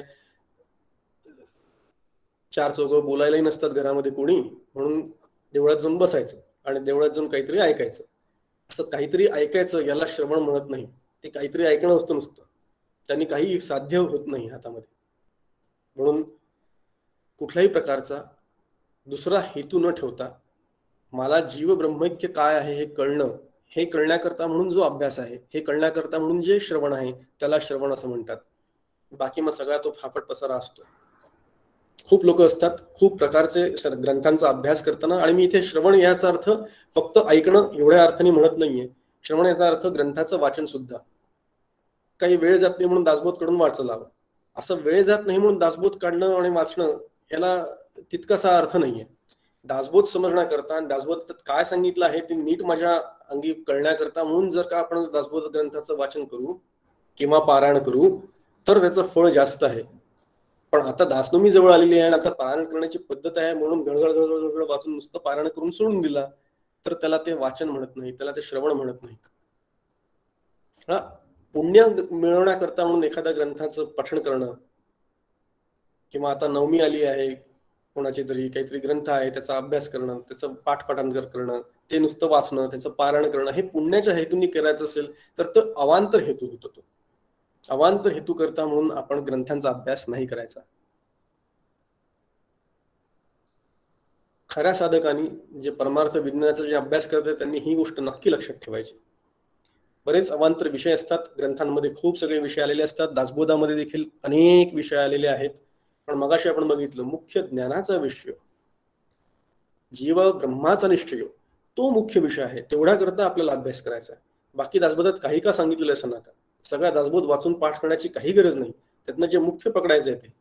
काही लोक पीएचडी करतात. ज्ञानेश्वरीतील पर्यावरण पीएचडी आहे. ज्ञानेश्वरीमध्ये पर्यावरण शिकायला जाणार आहेत का तुम्ही? ज्ञानेश्वरीतनं वाचून काय काय घेतलं तर त्यातलं पर्यावरण त्याकडचं कसं आहे, किंवा ज्ञानेश्वरांनी किती वेगवेगळ्या प्रकारचे दाखले दिलेले आहे पर्यावरणाकरता हे सांगणं, त्याचा अभ्यास करणं, त्याच्यावर पीएचडी मिळवणं, हा त्या ग्रंथाचा हेतू आहे का ज्ञानेश्वरीचा? त्यातनं काय साधलं पीएचडी मिळवून सुद्धा, असा प्रश्न पडतो. म्हणून श्रवण करताना एक लक्षात ठेवायचं की जे मुख्य आहे ते मला कळलं पाहिजे, आणि तो माझा जो मुख्य विषयाचा जो निश्चय आहे तो पक्का झाला पाहिजे. प्रत्येक श्रवणामध्ये जर का आपल्याला हे साधता आलं तर आपलं श्रवण बरोबर चाललेलं आहे. आपला हा दुसराच सत्र आहे म्हणून मी थोडंसं श्रवणावर जास्त बोलतो आहे. कारण हे श्रवण कसं करायचं किंवा कसं करायचं नाही हे जर का कळलं ना तर आपल्याला पुढचे सगळे श्रवण आहेत, पुढचं जर अख्खे वर्षभराचा जो हा उपक्रम आहे तेव्हा काय ऐकायचं कसं ऐकायचं हे जर का कळलं तर त्याचा आज फायदा होईल आपल्याला. म्हणून श्रवण कसं नाही करायचं हे पण ऐकून घेऊ जरा आपण.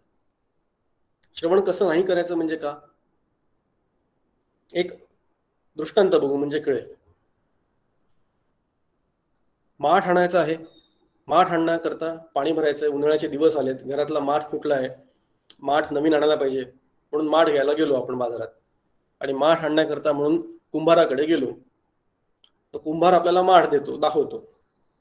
आपण विचारतो हा केवढा दिला, तो केवढा दिला, तो केवढा दिला, आणि तो तिकडचा तो केवढा दिला. तो कुंभार काय म्हणतो की तो साहेब तो माठ झाला नाही अजून, तो कच्चा आहे, पक्का झाला नाही अजून. कच्चा माठ जर का घरी घेऊन आलो, कच्चा माठ म्हणजे काय लक्षात आलं? पक्का म्हणजे जो भाजून काढलेला आहे तो, कच्चा म्हणजे जो अजून भाजून काढलेला नाही, भट्टीतनं जो अजून निघाला नाही तो, नुसताच माठ गोळा मातीचा असा करून माठाचा आकार देऊन ठेवलेला असतो तिथे. त्या कच्च्या माठामध्ये जर का आपण पाणी भरायला गेलो आणि पाणी भरून ठेवलं तर त्याच्यामध्ये काही पाणी भरेल का, काही पाणी साठेल का त्या माठामध्ये? नाही. तो माठ वितळून जाईल, विरघळून जाईल त्या पाण्याबरोबर. उलट पाणी त्याच्यात घातलं तो धरून ठेवू शकणार नाही. त्याच्याकरता तो माठ पक्का करून घ्यावा लागतो. तसं जे श्रवण करायचं आहे त्या श्रवण करणाऱ्यांनी आपला माठ म्हणजे आपली बुद्धी ही कशी आहे, ही कच्ची आहे का पक्की आहे हे ठरवायला पाहिजे, आणि त्या पद्धतीने विचार करायला पाहिजे. म्हणजे काय, जे लहान मुलं असतात त्यांना तुम्ही कितीही जीव ब्रह्मैक्य सांगितलं तर लक्षात येईल का? लहान मुलांच्या 7वी 8वीतले पोर आहेत समजा, त्यांना तुम्ही जीव ब्रह्मैक्य सांगितलं, त्यांना समजणार आहे का? त्यांचं पाठपाठांतर होईल ती गोष्ट ठीक आहे, अवांतर हेतू. दुसरा मुद्दा झाला, काहीतरी 2-4 शब्द कळेल. अगदीच पूर्व पुण्याईनी आणि पूर्व संचितानी पुण्य संचयाने जर का आधीच्या जन्मातल्या जर का तो अधिकारी असेल ना, तर तो त्याचं कल्याण करेल, ही गोष्ट वेगळी. आपण सर्वसामान्य लोकांकरता विचार करू. लहान मुलाला ज्या पद्धतीने पारमार्थिक विचार पटकन कळत नाही किंवा कळू शकण्याची शक्यता नसते, त्याच्याकरता काहीतरी मॅच्युरिटी यावी लागते, त्याच्याकरता काहीतरी जाण यावी लागते, त्याच्याकरता काहीतरी अधिकार यावा लागतो. तसा हा जो माठ आहे ना, हा पण माठ चांगला भाजला गेला पाहिजे, तेव्हा परमार्थशास्त्राचा विचार आतमध्ये उतरू शकतो. माठ भाजला गेला पाहिजे म्हणजे काय हो? जो त्रिविध तापे पोळला तोची परमार्थी अधिकारी झाला, समर्थ म्हणतात. 3 तापांनी जो पळून निघाला ना, त्याला हे श्रवण आणि इकडचे ओढा आणि हे काय चाललंय हे कळण्याची इच्छा निर्माण झालेली असते. नाही तर सगळे माठ कच्चेच असतात. त्रिविध तापांनी पोळला आहे हे कळत देखील नसतं त्यांना, इतके ते पळून निघाले असतात, तरी देखील ते कच्चेच असतात. तर आपण बघितलं की कच्च्या माठामध्ये पाणी राहत नाही. दुसरं आपण बघू, माठ जर का उलटा ठेवला तर त्याच्यामध्ये पाणी जाणार नाही. कितीही पक्का माठ असला पण आणून ठेवल्यानंतर उलटा ठेवला आणि त्याच्यात पाणी ओतण्याचा प्रयत्न केला तर सगळं उलट्या गळ्यावर पाणी कळलंच असेल. जे लोक माहिती असून सुद्धा, त्रिविध तापांनी पळून निघालेले असून सुद्धा, परमार्थाचे अधिकारी असून सुद्धा, जे लोक या परमार्थशास्त्राच्या अभ्यासातनं मला काहीही मिळणार नाही असा विचार करून पूर्णपणे त्यांची वृत्ती, चित्तवृत्ती ही फक्त बाहेरच्या बाजूला असलेली असते, आतमध्ये अजिबात वळून बघत नाही, ते सारखे बाहेरच बघत असतात, सुखा करतात, त्यांचा शोध सतत बाहेरच असतो, असे जे लोक असतात त्यांना कधीही श्रवणाचा फायदा होणार नाही, कधीही श्रवणाचा फायदा होणार नाही.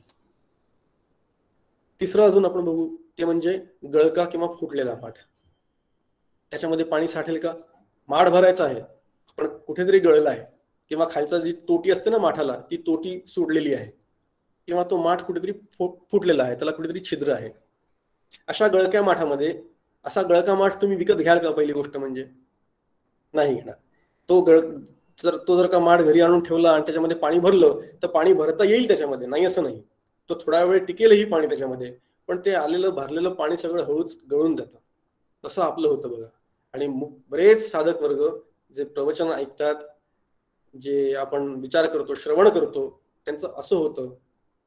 म्हणजे काय होतं, तेवढ्या वेळापुरतं तेवढ्या वेळ माठ भरतो, जेवढा ऐकत असतो आपण तेवढ्या वेळेला पटत असतं, कळत असतं, समजत असतं, वा वा वा सगळं ठीक समजलेलं असतं, पण हळूहळू ते समजलेलं ते टिकत नाही, ते साठत नाही. कारण काय होतं, गेल्यानंतर स्थलक काल होत्या सवेची जाते, निरूपणी हे सद्भुत वृत्ती होते आणि स्थलत त्याग होता सवेची जाते, असं होऊन जातं.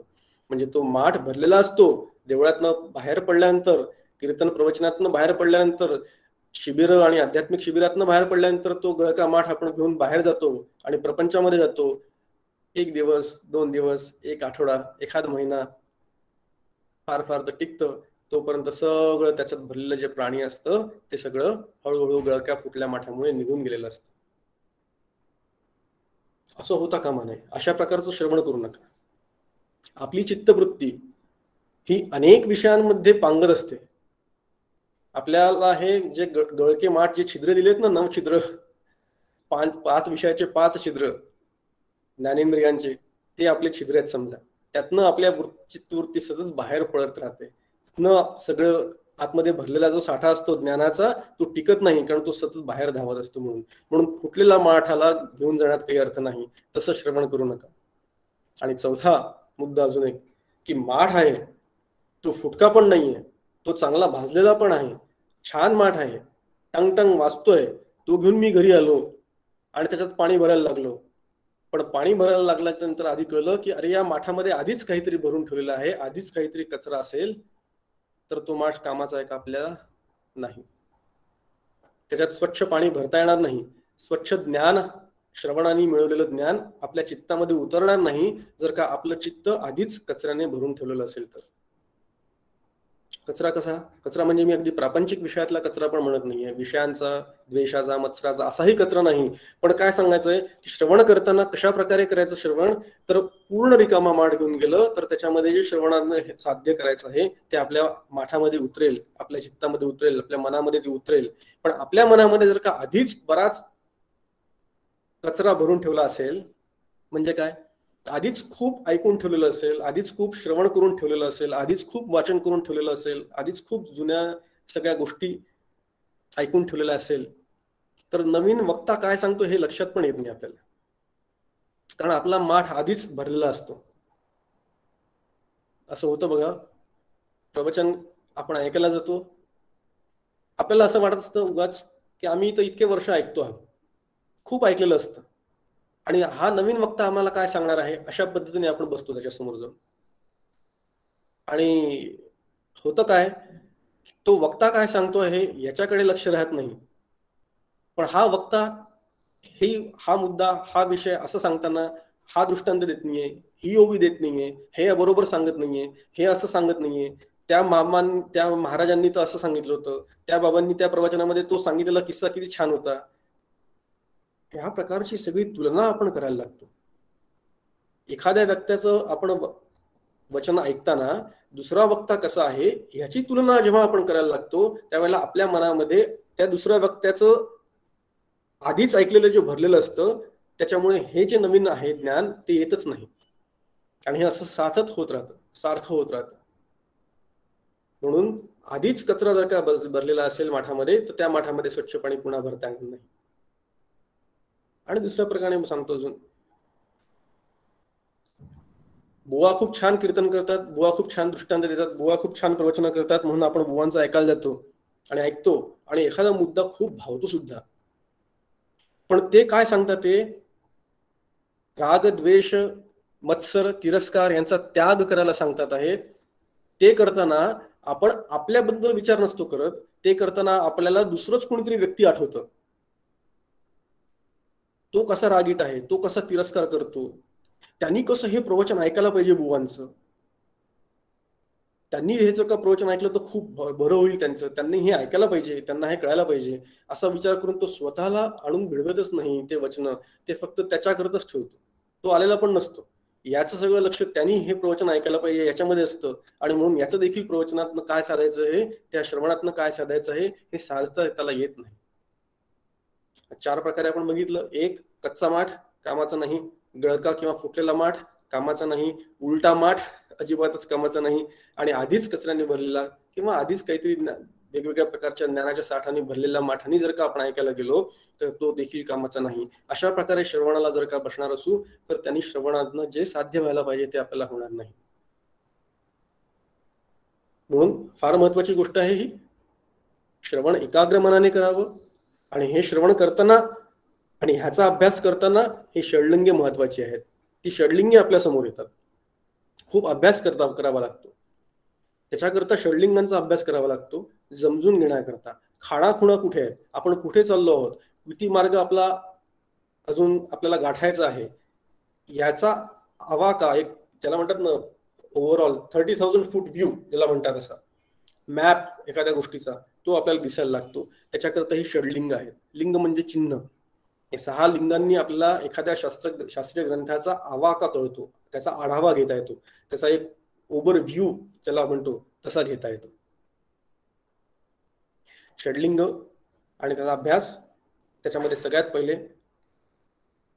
श्रवणाचा अभ्यास, म्हणजे श्रवण करताना या षडलिंगाचा जेव्हा अभ्यास घेतो त्याच्यावर, त्या षडलिंगांवर जर का लक्ष ठेवून आपण श्रवण केलं ना, तर आपल्याला जे विषयाचं प्रयोजन आहे ते विषय आणि ते प्रयोजन यांचं आकलन पटकन होतं आणि कळतं. आपलं इकडे तिकडे जाणं थांबतं, आपण चौकटीच्या बाहेर जात नाही. त्याच्यामुळे पहिलं आहे उपक्रम व उपसंहारातील मेळ. उपक्रम आणि उपसंहारातील मेळ. ग्रंथाच्या आरंभी जे सांगितलं असतं त्याला म्हणतात उपक्रम, आणि ग्रंथाच्या अखेर शेवटी जे सांगितलं असतं त्याला म्हणतात उपसंहार. तर जे ग्रंथाच्या आधी सांगितलं आहे तेच शेवटी आले की नाही हे बघणं, किंवा त्याची एक वाक्यता जोपासणं, त्याची एक वाक्यता झाली असेल तर त्याला उपक्रम आणि उपसंहारातील मेळ असं म्हणतात किंवा एकवाक्यता असं म्हणतात. आणि पारमार्थिक ग्रंथांमध्ये हे फार महत्वाचं आहे. उपक्रम आणि उपसंहार यातला मेळ, जे सांगायचं आहे ते सांगून झालं आहे की नाही याचे सांगड घालणं हे महत्वाचं आहे. ललित वाङ्मय साहित्य, कथा, कादंबरी याच्यामध्ये असं काहीही नसतं, म्हणून त्यांना ग्रंथ म्हणत नाहीत. ललित वाङ्मय, कथा, कादंबरी, साहित्य याच्यामध्ये खूप सगळे ट्विस्ट अँड टर्न्स असतात. Twist and turns, surprises. सगळ्यात शेवटी काहीतरी एकदम भयानक काहीतरी येतं आतमध्ये, एकदम ट्विस्ट होतो, पूर्ण कहाणीचा उलटापलट होऊन जातो. आपल्याला वाटतं की वा वा काय सुंदर पुस्तक आहे, काय सुंदर कथा आहे, आपण खूप कौतुक करतो त्याचं. पण परमार्थशास्त्राच्या ग्रंथांमध्ये असं ट्विस्ट अँड टर्न्स नसतात. जीव ब्रह्मैक्य हेच सांगितलं आहे, त्याच्यामध्ये कुठेही काही सरप्राइजेस नसतात, कुठेही त्याच्यामध्ये काही शॉक्स नसतात, कुठेही त्याच्यामध्ये काही टर्न्स नसतात. मुख्य देवाचा निश्चय, मुख्य भक्ताचा निश्चय, जीवा शिवाचा निश्चय बोलिला असे, मुख्य ब्रह्माचा निश्चय असं समर्थ जेव्हा सुरुवातीच्या पहिल्या समासामध्ये सांगतात, मुख्य ब्रह्माचा निश्चय असं जेव्हा सांगतात समर्थ, त्यावेळेला त्या विषयामध्ये उपक्रम त्यांनी सांगितलेला आहे. आणि उपसंहाराकडे ज्या वेळेला येतात त्यावेळेला ते म्हणतात, सगळ्यात शेवटच्या ज्या आपण ओव्या म्हणतो पारायणाच्या नंतरचा, त्याच्यामध्ये म्हणतात झाले साधनाचे फळ, संसार झाला सफळ, निर्गुण ब्रह्मते निश्चळ अंतरी बिंबले. हा झाला त्यांचा उपसंहार. निर्गुण ब्रह्मते निश्चळ अंतरी बिंबले पर्यंतची मजल आपल्याला गाठायची आहे. मुख्य ब्रह्माचा निश्चय सुरुवातीला सांगितला आणि नंतर जो निश्चय सांगितला आहे ते निर्गुण ब्रह्म अंतरी बिंबले पर्यंत. हा समग्र ग्रंथाचा अभ्यास जेव्हा आपण करतो, दासबोधाचा जेव्हा आपण अभ्यास करतो, त्याचं जेव्हा आपण श्रवण करतो, त्यावेळेला त्या श्रवणामधनं उपक्रम आणि उपसंहार याच्यावर जर का आपली नजर राहिली तर दासबोधामध्ये जे बाकीचे इतर अनेक अनुषंगिक विषय आलेले आहेत त्याच्याबद्दलची चर्चा, त्याच्याबद्दलचा विचार, त्याच्याबद्दलचं चिंतन आपोआप कमी होतं. आणि खऱ्या साधकांनी जे गाठायला पाहिजे, जिथे जायला पाहिजे तिथे आपल्याला जाता येतं. म्हणून हे लक्षात ठेवायचं, उपक्रम आणि उपसंहार ह्याच्यावर जर का आपली नीट नजर राहिली तर आपल्याला दासबोधाच्या श्रवणातून जे पाहिजे त्याच्याकडे आपल्याला गती पण मिळते आणि दिशा पण मिळते. दुसरं आहे अभ्यास. अभ्यास म्हणजे परत परत तेच तेच ऐकणं, परत परत तेच तेच वाचणं, परत परत त्याचं चिंतन करणं. श्रवण, विवेक, वैराग्य, समाधी, षटक या सगळ्या साधनांनी आणि दैनंदिन अभ्यासाने आपल्या दैनंदिन नित्याच्या व्यवहारामध्ये एखादा ग्रंथ, एखादी ओवी, एखादा दशक, एखादा समास, एखादा अध्याय रोज म्हणणं याला अभ्यास असं म्हणतात. कायिक, वाचिक, मानसिक जे कर्म आपण करतो ते कर्म करण्याकरता जे प्रयत्न लागतात त्याला अभ्यास असं म्हणतात. परत परत तेच वाचायचं, परत परत तोच विचार करायचा, तत्कथनम तत्श्रवणम, तेच म्हणायचं. असं करत करत त्याचा अभ्यास का करायचा, ते आपल्या मनामध्ये त्याचे संस्कार परत परत बिंबत राहतात. रोज आपण घर झाडतो की नाही हो, रोज आंघोळ करतो की नाही हो, आपण शरीराच्या देहाच्या स्वच्छतेकरता रोज आंघोळ करतो की नाही आपण. मला सांगा कोणी रोज आंघोळ न करणार असेल तर या ग्रुपमध्ये. अगदी त्याप्रमाणे रोज अभ्यास करायचा, रोज त्याचं थोडंसं देखील देवाचं जे विचार आपल्याला सद्गुरूंनी दिलेले आहेत, जो उपदेश आपल्याला केलेला आहे त्याची रोज थोडी तरी उजळणी व्हायला पाहिजे आपल्या मनातल्या मनात. दंभ करण्याकरता म्हणून नाही, पण मनातल्या मनामध्ये काहीतरी रोज नित्यनेम लावून घ्यायचा, त्याला त्या नित्यनेमाला अभ्यास करणं, अभ्यास असं म्हणतात. अभ्यास करत राहिलं तर आपलं हळूहळू हळूहळू त्याच्यामध्ये गोडी रुची वाढायला लागते, ते साध्य व्हायला लागतं. असाध्य ते साध्य करिता सायास, कारण अभ्यास तुका म्हणे, तुकाराम महाराज म्हणतात. अभ्यास करणं, तो अभ्यास कसा केला आहे हे शिकवणं. आणि जेव्हा संतांच्या वचनांचा, दासबोधाचा अभ्यास किंवा कुठल्याही ग्रंथाचा अभ्यास करतो त्यावेळेला अभ्यासाची ती वचनं कुठली आहेत, अभ्यासाचे श्लोक कुठले आहेत हे हुडकून काढणं, ते नोट करणं, ते बघणं, ते पकडून ठेवणं, याला अभ्यास असं म्हणतात. एखाद्या ग्रंथाची अपूर्वता सांगितली असते. तिसरा मुद्दा, अपूर्वता म्हणजे इकडे काय म्हणतात त्याला, इतरत्र कुठेही ज्या ग्रंथाचा विशेष जो कुठेही इतरत्र मिळणार नाही तो फक्त याच ग्रंथातनं मिळेल असं ज्याला म्हणतात त्याला अपूर्वता म्हणतात. या ग्रंथाची अपूर्वता काय अशा पद्धतीने विचारलं तर या ग्रंथाची अपूर्वता अशा प्रकारे आहे. म्हणून त्याचं जे सांगता येऊ शकतं आपल्याला अपूर्वता, त्याचं एखादा युनिक अँगल, एखादं युनिक फीचर ज्याला आपण म्हणतो, राईट. परत कॉर्पोरेट वर्ल्ड मधले शब्द वापरतोय. युनिक फीचर म्हणजे एखादे प्रॉडक्ट असतं, याच्यातलं युनिक फीचर काय. आपण जेव्हा मार्केट करतो आपलं प्रोडक्ट त्यावेळेला विचारतो यातलं युनिक फीचर काय, मग ते कळतं की हा याच्यामध्ये ही खास बात आहे. ती खास बात ज्याला म्हणतात युनिक फीचर, अपूर्वता, ती ग्रंथांमध्ये देखील असते. दृक दृश्य विवेक नावाचा छोटासा ग्रंथ आहे. त्याच्यामध्ये दृक म्हणजे काय, दृश्य म्हणजे काय. बघा, सगळ्या परमार्थिक ग्रंथातनं जीव ब्रह्मैक्यच सांगायचं आहे, पण तरी सुद्धा प्रत्येक ग्रंथ वेगवेगळ्या पद्धतीने त्याच विषयावर, त्याच विचारांवर वेगवेगळ्या पद्धतीने काय म्हणतो त्याला आपण प्रकाशित करत असतो. लाईट टाकतो त्याच्यावर, फोकस लाईट टाकतो वेगळ्या वेगळ्या अँगलनी. तो समजून घेणं, तो अँगल काय आहे कळणं, याला अपूर्वता असं म्हणतात. चौथं आहे फल. ग्रंथाच्या अध्ययनाने जे प्राप्त होतं त्याला फल असं म्हणतात. फल म्हणजे तुम्हाला आपण मगाशी विचार केलं, प्रयोजन, हेतू, फल एकाच अर्थाचे शब्द. समजा ग्रंथाच्या अध्ययनातनं जे मला प्राप्त व्हायला पाहिजे, पारमार्थिक ग्रंथाच्या अध्ययनातनं मला जीव ब्रह्मैक्याची प्राप्ती व्हायला पाहिजे, परमार्थ विज्ञान या ग्रंथाच्या अभ्यासातनं मला जीव ब्रह्मैक्य काय समजून घेता आलं पाहिजे, त्या ग्रंथाच्या त्या फलाला फल असं म्हणतात. पाचवा आहे अर्थवाद. अर्थवाद म्हणजे उगाच केलेली स्तुती किंवा अतिशयोक्ती. उगाच याच्याकरता म्हटलं की उगाच नाही म्हणता येणार. वाचकांना जसं आपण मगाशी बघितलं मार्केटिंग करण्याकरता म्हणून काहीतरी एक वेगळं विशेष फीचर काय ते सांगण्याकरता म्हणून एखादी गोष्ट ज्यावेळेला आपण वाढवून सांगतो, बडा चढा की जिसको कहते हैं असं ज्याला आपण म्हणतो, प्रोत्साहन देण्याकरता किंवा स्तुती करण्याकरता म्हणून, त्याला अर्थवाद म्हणतात. अर्थवादामध्ये हेतू पुरस्सर प्रोत्साहन दिलेलं असतं की हा ग्रंथ वाचा बरं, तुम्हाला असा असा फायदा होईल अशा पद्धतीने. किंवा आपण उदाहरण बघायचं झालं तर देवी पुराण आहे. देवी पुराणामध्ये देवीची स्तुती केलेली आहे. देवीची स्तुती, देवीच सगळं काहीतरी. तुम्ही शिवपुराण वाचा, शिवपुराणामध्ये फक्त शिवाची स्तुती, बाकी सगळे देव असेच. शिव म्हणजे महाशिव, बस, बाकी कोणी नाही. आणि विष्णू पुराणामध्ये वाचायला गेलात तर विष्णूच सगळ्यात महान, सगळ्यात श्रेष्ठ विष्णूच, बाकी कोणी नाहीच. अशा पद्धतीने त्या त्या पुराणामध्ये त्या त्या देवाची जी स्तुती केलेली आहे, जे फुगवून सांगितलेलं आहे, त्याला अर्थवाद असं म्हणतात. तसं कधी कधी काही ग्रंथांमध्ये एखादा मुद्दा असा येतो की ज्याच्यामध्ये आपल्याला कळलं पाहिजे की इथे अर्थवादात्मक बोलणं आहे, हे बोलणं आहे, हे अर्थवादात्मक आहे, हे कळलं पाहिजे आपल्याला. म्हणून जेव्हा आपण ग्रंथाचं श्रवण करतो, जेव्हा ग्रंथाचं वाचन करतो, त्यावेळेला या गोष्टी आपल्याला कळल्या पाहिजेत. शेवटचं आहे उपपत्ती. उपपत्ती म्हणजे सिद्धांत सांगण्याकरता म्हणून एखाद्या दृष्टांताचा उपयोग करणं, याला उपपत्ती असं म्हणतात. दृष्टांत असावा लागतो, सिद्धांत पटकन कळत नाही, पटत नाही, त्याच्याकरता म्हणून काहीतरी दिशानिर्देश करण्याकरता म्हणून एखादा दृष्टांत त्याच्याबरोबर घ्यावा लागतो, काहीतरी गोष्ट सांगावी लागते, म्हणून त्याला उपपत्ती असं म्हणतात.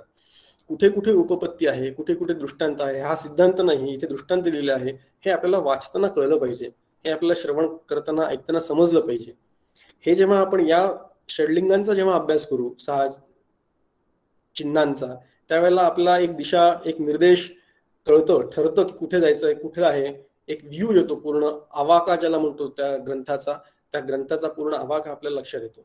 अशा पद्धतीने जर का आपण अभ्यास केलं, वाचन केलं, तर ते आपल्याला लवकर कळायला लागतं. म्हणून उपासकांनी, साधकांनी या 6 गोष्टींकडे लक्ष ठेवून कुठल्याही ग्रंथाचा अभ्यास करायचा असतो. शास्त्रानुसार त्याचं श्रवण करायचं असतं. श्रवणाने खूप फायदे आहेत. श्रवणाचे काय फायदे आहेत ते आपण अजून बघितले नाही यावेळेला, पण सगळ्यात महत्वाचा फायदा म्हणजे नाथ महाराज म्हणतात, श्रवणी उपजे सद्भावो, सद्भावो प्रगटे देवो. श्रवणामध्ये सद्भावाची उत्पत्ती होते, सद्भाव आपल्या चित्तामध्ये निर्माण होतो आणि त्यातून आपल्याला देव प्रगट होतो, म्हणजे देवाचं स्वरूप ओळखतं.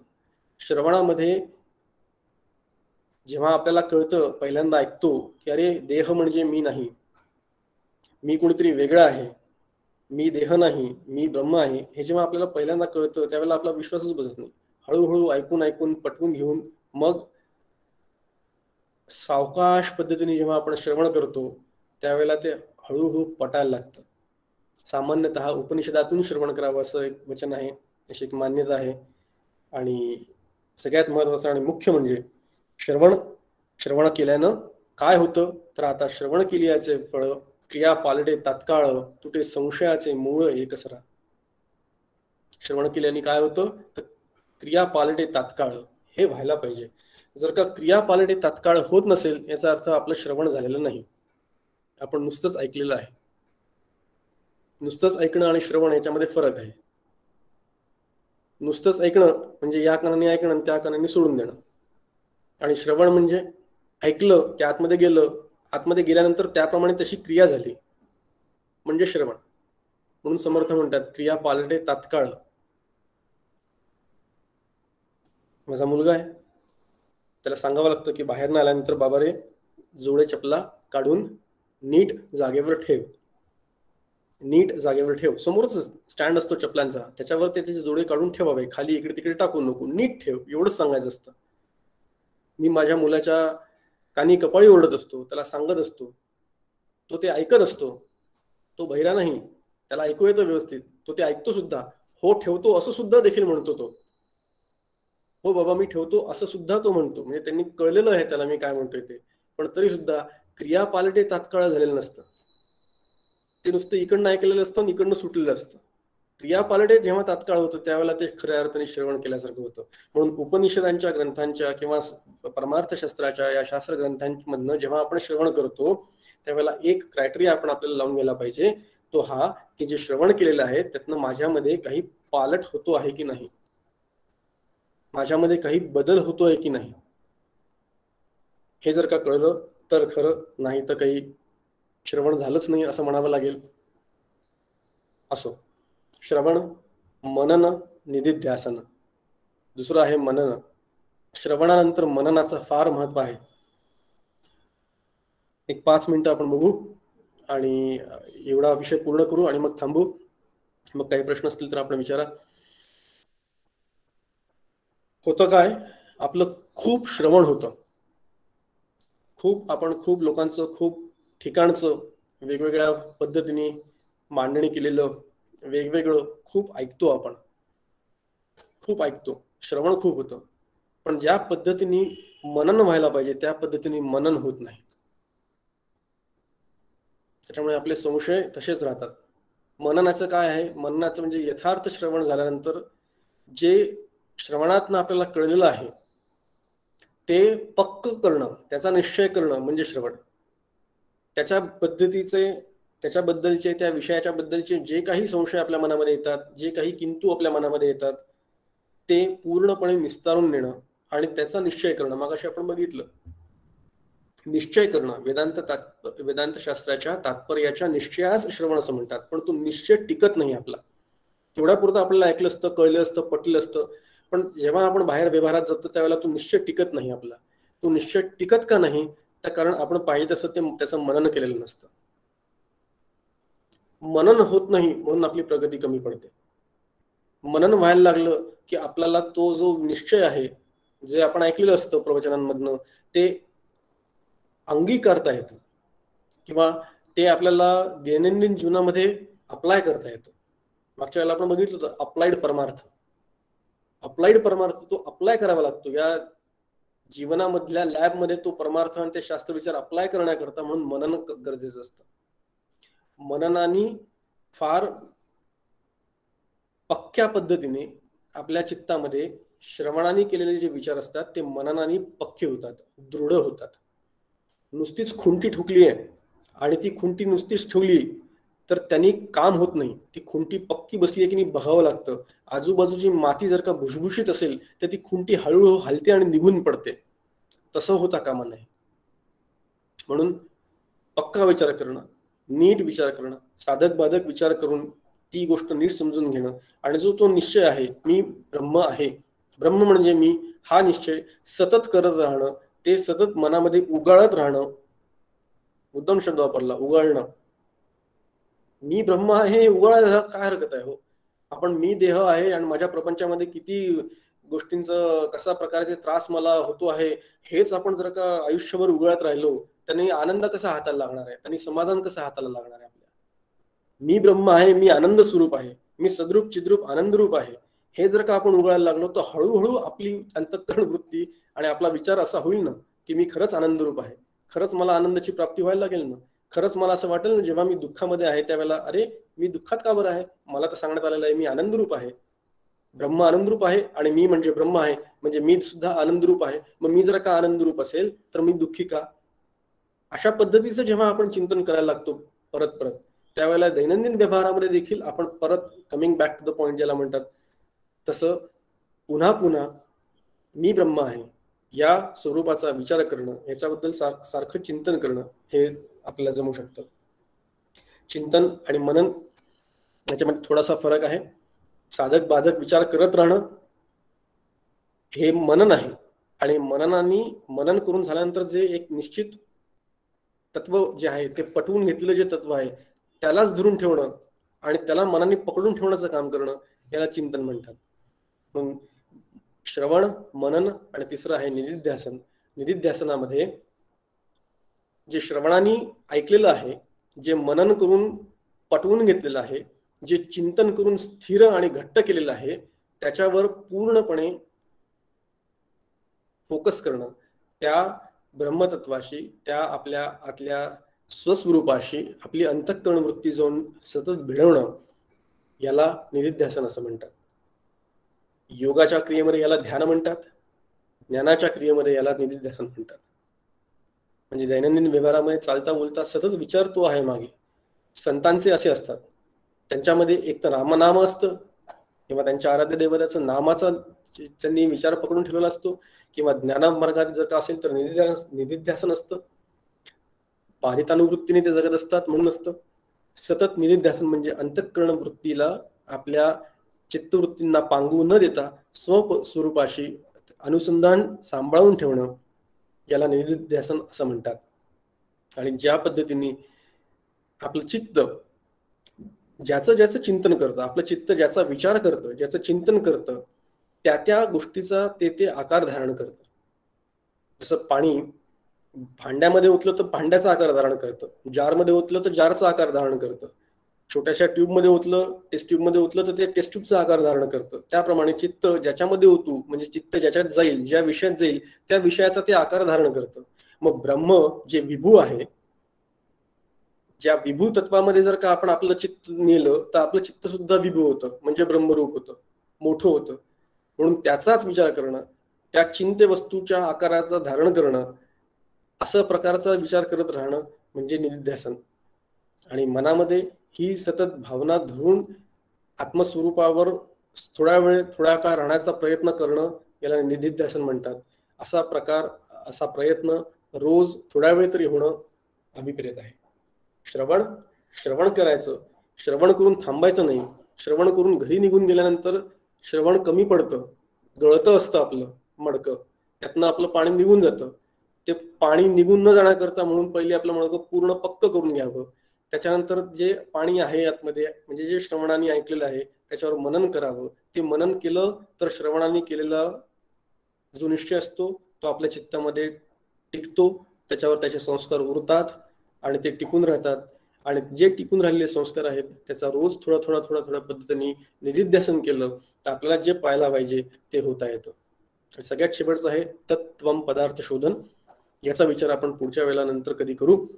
तत्त्वम पदार्थ शोधन म्हणजे तत् म्हणजे काय, त्वम म्हणजे काय, तत् या शब्दाचा लक्ष्यार्थ काय, वाच्यार्थ काय, त्वम या शब्दाचा लक्ष्यार्थ काय, वाच्यार्थ काय. तत् म्हणजे ब्रह्मतत्व, त्वम म्हणजे तू. ब्रह्मतत्व आणि तू दोन्ही एकच आहेत अशा प्रकारची जी मांडणी आहे त्या मांडणीला तत्त्वम पदार्थ शोधन असं म्हणतात.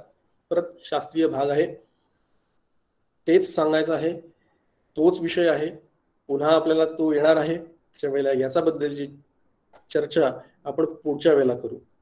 आणि पुढच्या वेळेला आपण परमार्थाची पूर्वतयारी म्हणून जो दुसरा भाग आहे त्याच्यामध्ये साधन चतुष्टय संपन्नता, अधिकारी कसा असावा, अधिकारी होण्याकरता काय करावं, विवेक, वैराग्य, समाधी, षटक वगैरे यांचा विचार करू. आणि त्याच्यानंतरच्या चिंतनामध्ये आपण त्रिगुणांचा विचार करू आणि बघू कसं पुढे जाता येईल ते. आज आपण इथे थांबूया. आता कोणाला काही प्रश्न असतील तर त्यांनी ते विचारावेत. जय जय रघुवीर समर्थ.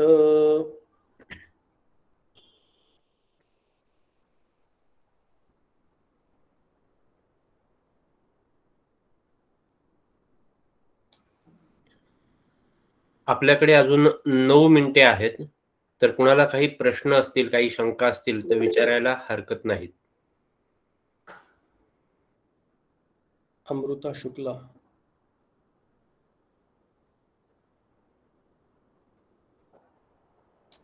बोला. अमृताताई, आपण स्वतःला अनम्यूट करा आणि प्रश्न विचारा.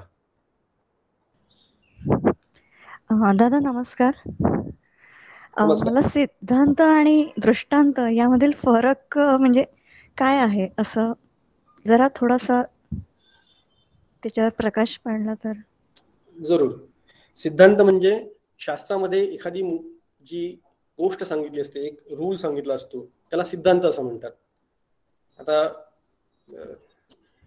सिद्धांत म्हणजे उदाहरणार्थ जर का बघायचं झालं तर जीव आणि ब्रह्म एकच आहे हा सिद्धांत झाला. जीव ब्रह्मैक्य, जीवो ब्रह्मैव नापराहा हा सिद्धांत झाला. लक्षात, जीवो ब्रह्मैव नापराहा एक असं वाक्य येतं, हे सिद्धांत रूपाने असतं. म्हणजे तो मांडणी केली असते शास्त्रामध्ये की हा सिद्धांत झाला. आता पण ते समजून घेण्याकरता म्हणून अनेक प्रकारचे दृष्टांत दिले जातात.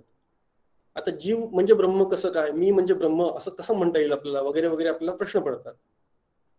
कारण मी तर या नामाशी या रूपाशी मर्यादित आहे, मी तर इतका छोटा आहे, मग ब्रह्म तर इतकं व्यापक आहे, मग जीव आणि ब्रह्म एक कसं काय असं जेव्हा आपण म्हणतो त्यावेळेला हा सिद्धांत पटवून देण्याकरता म्हणून काही दृष्टांत दिले जातात.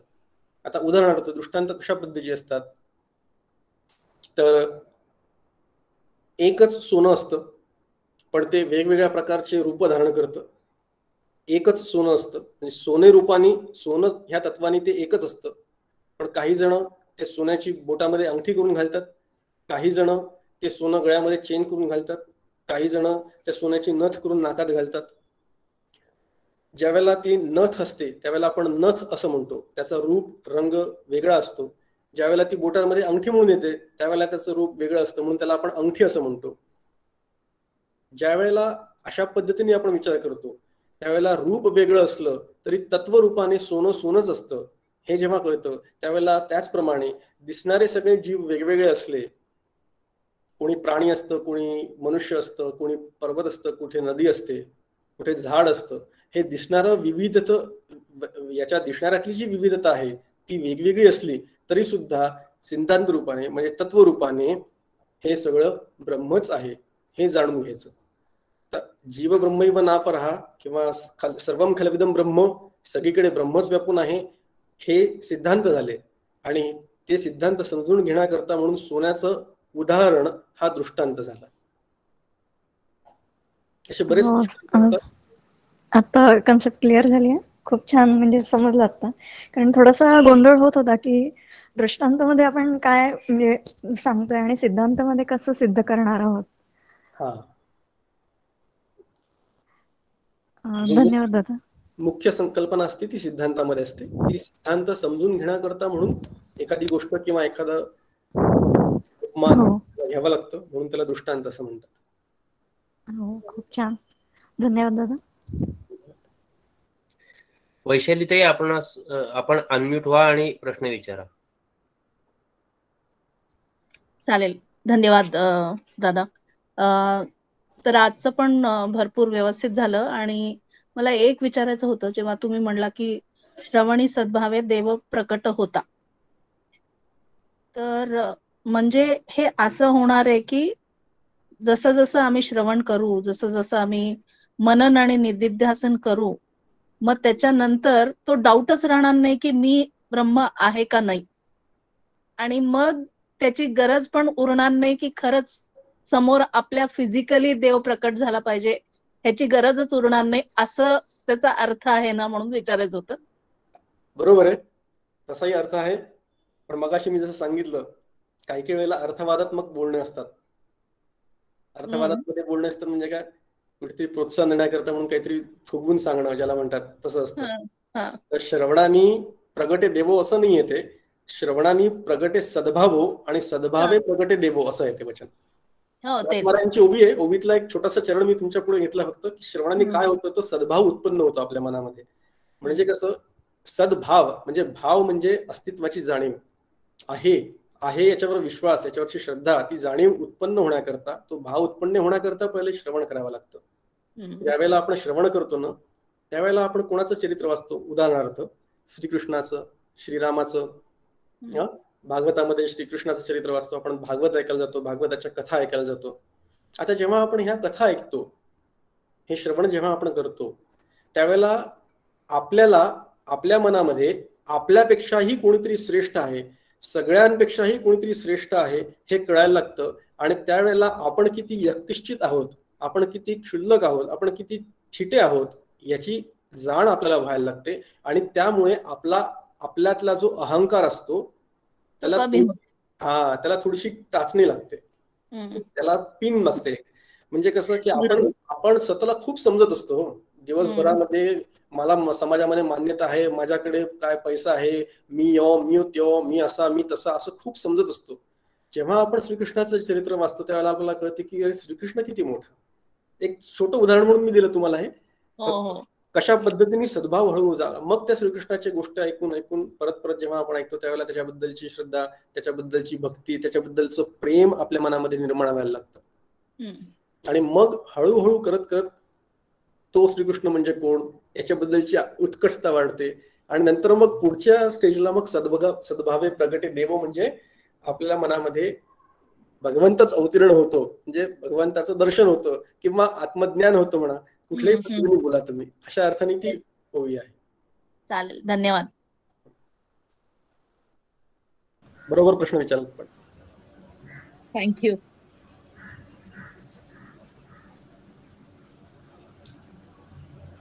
नमस्कार प्रमोद दादा. नमस्कार, बोला. खूपच सुंदर सांगितलं तुम्ही, म्हणजे इतकं की आता त्याच्यात काही शंका उरलेली नाही असं झालं. कॉर्पोरेट वर्ल्ड मधल्या मीटिंगची उदाहरणं काय किंवा माठाचं उदाहरण, हे तर इतकं अप्रोप्रिएट बसत गेलं सगळं.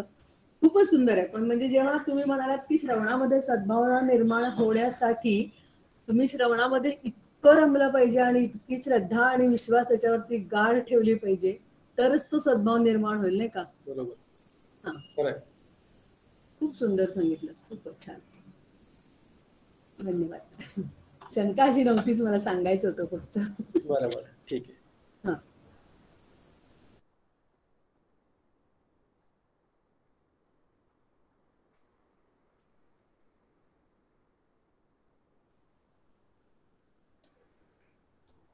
अजूनही कोणाच्या काही शंका असतील, काही प्रश्न असतील आणि आता आठवत नसतील किंवा आता विचारता येत नसतील किंवा वेळेअभावी आपल्याला आता जमणार नसेल, तर पुढील काही काळासाठी आपले तीनही समूह काही काळासाठी खुले केले जातील सर्वांसाठी. तर त्याच्यात तुम्ही प्रश्न विचारलेत तरी ऑडिओ माध्यमातून प्रमोद दादा आपल्याला त्याची उत्तरं देतील. आता वेळ तशी झालेली आहे, तर गणेश दादा.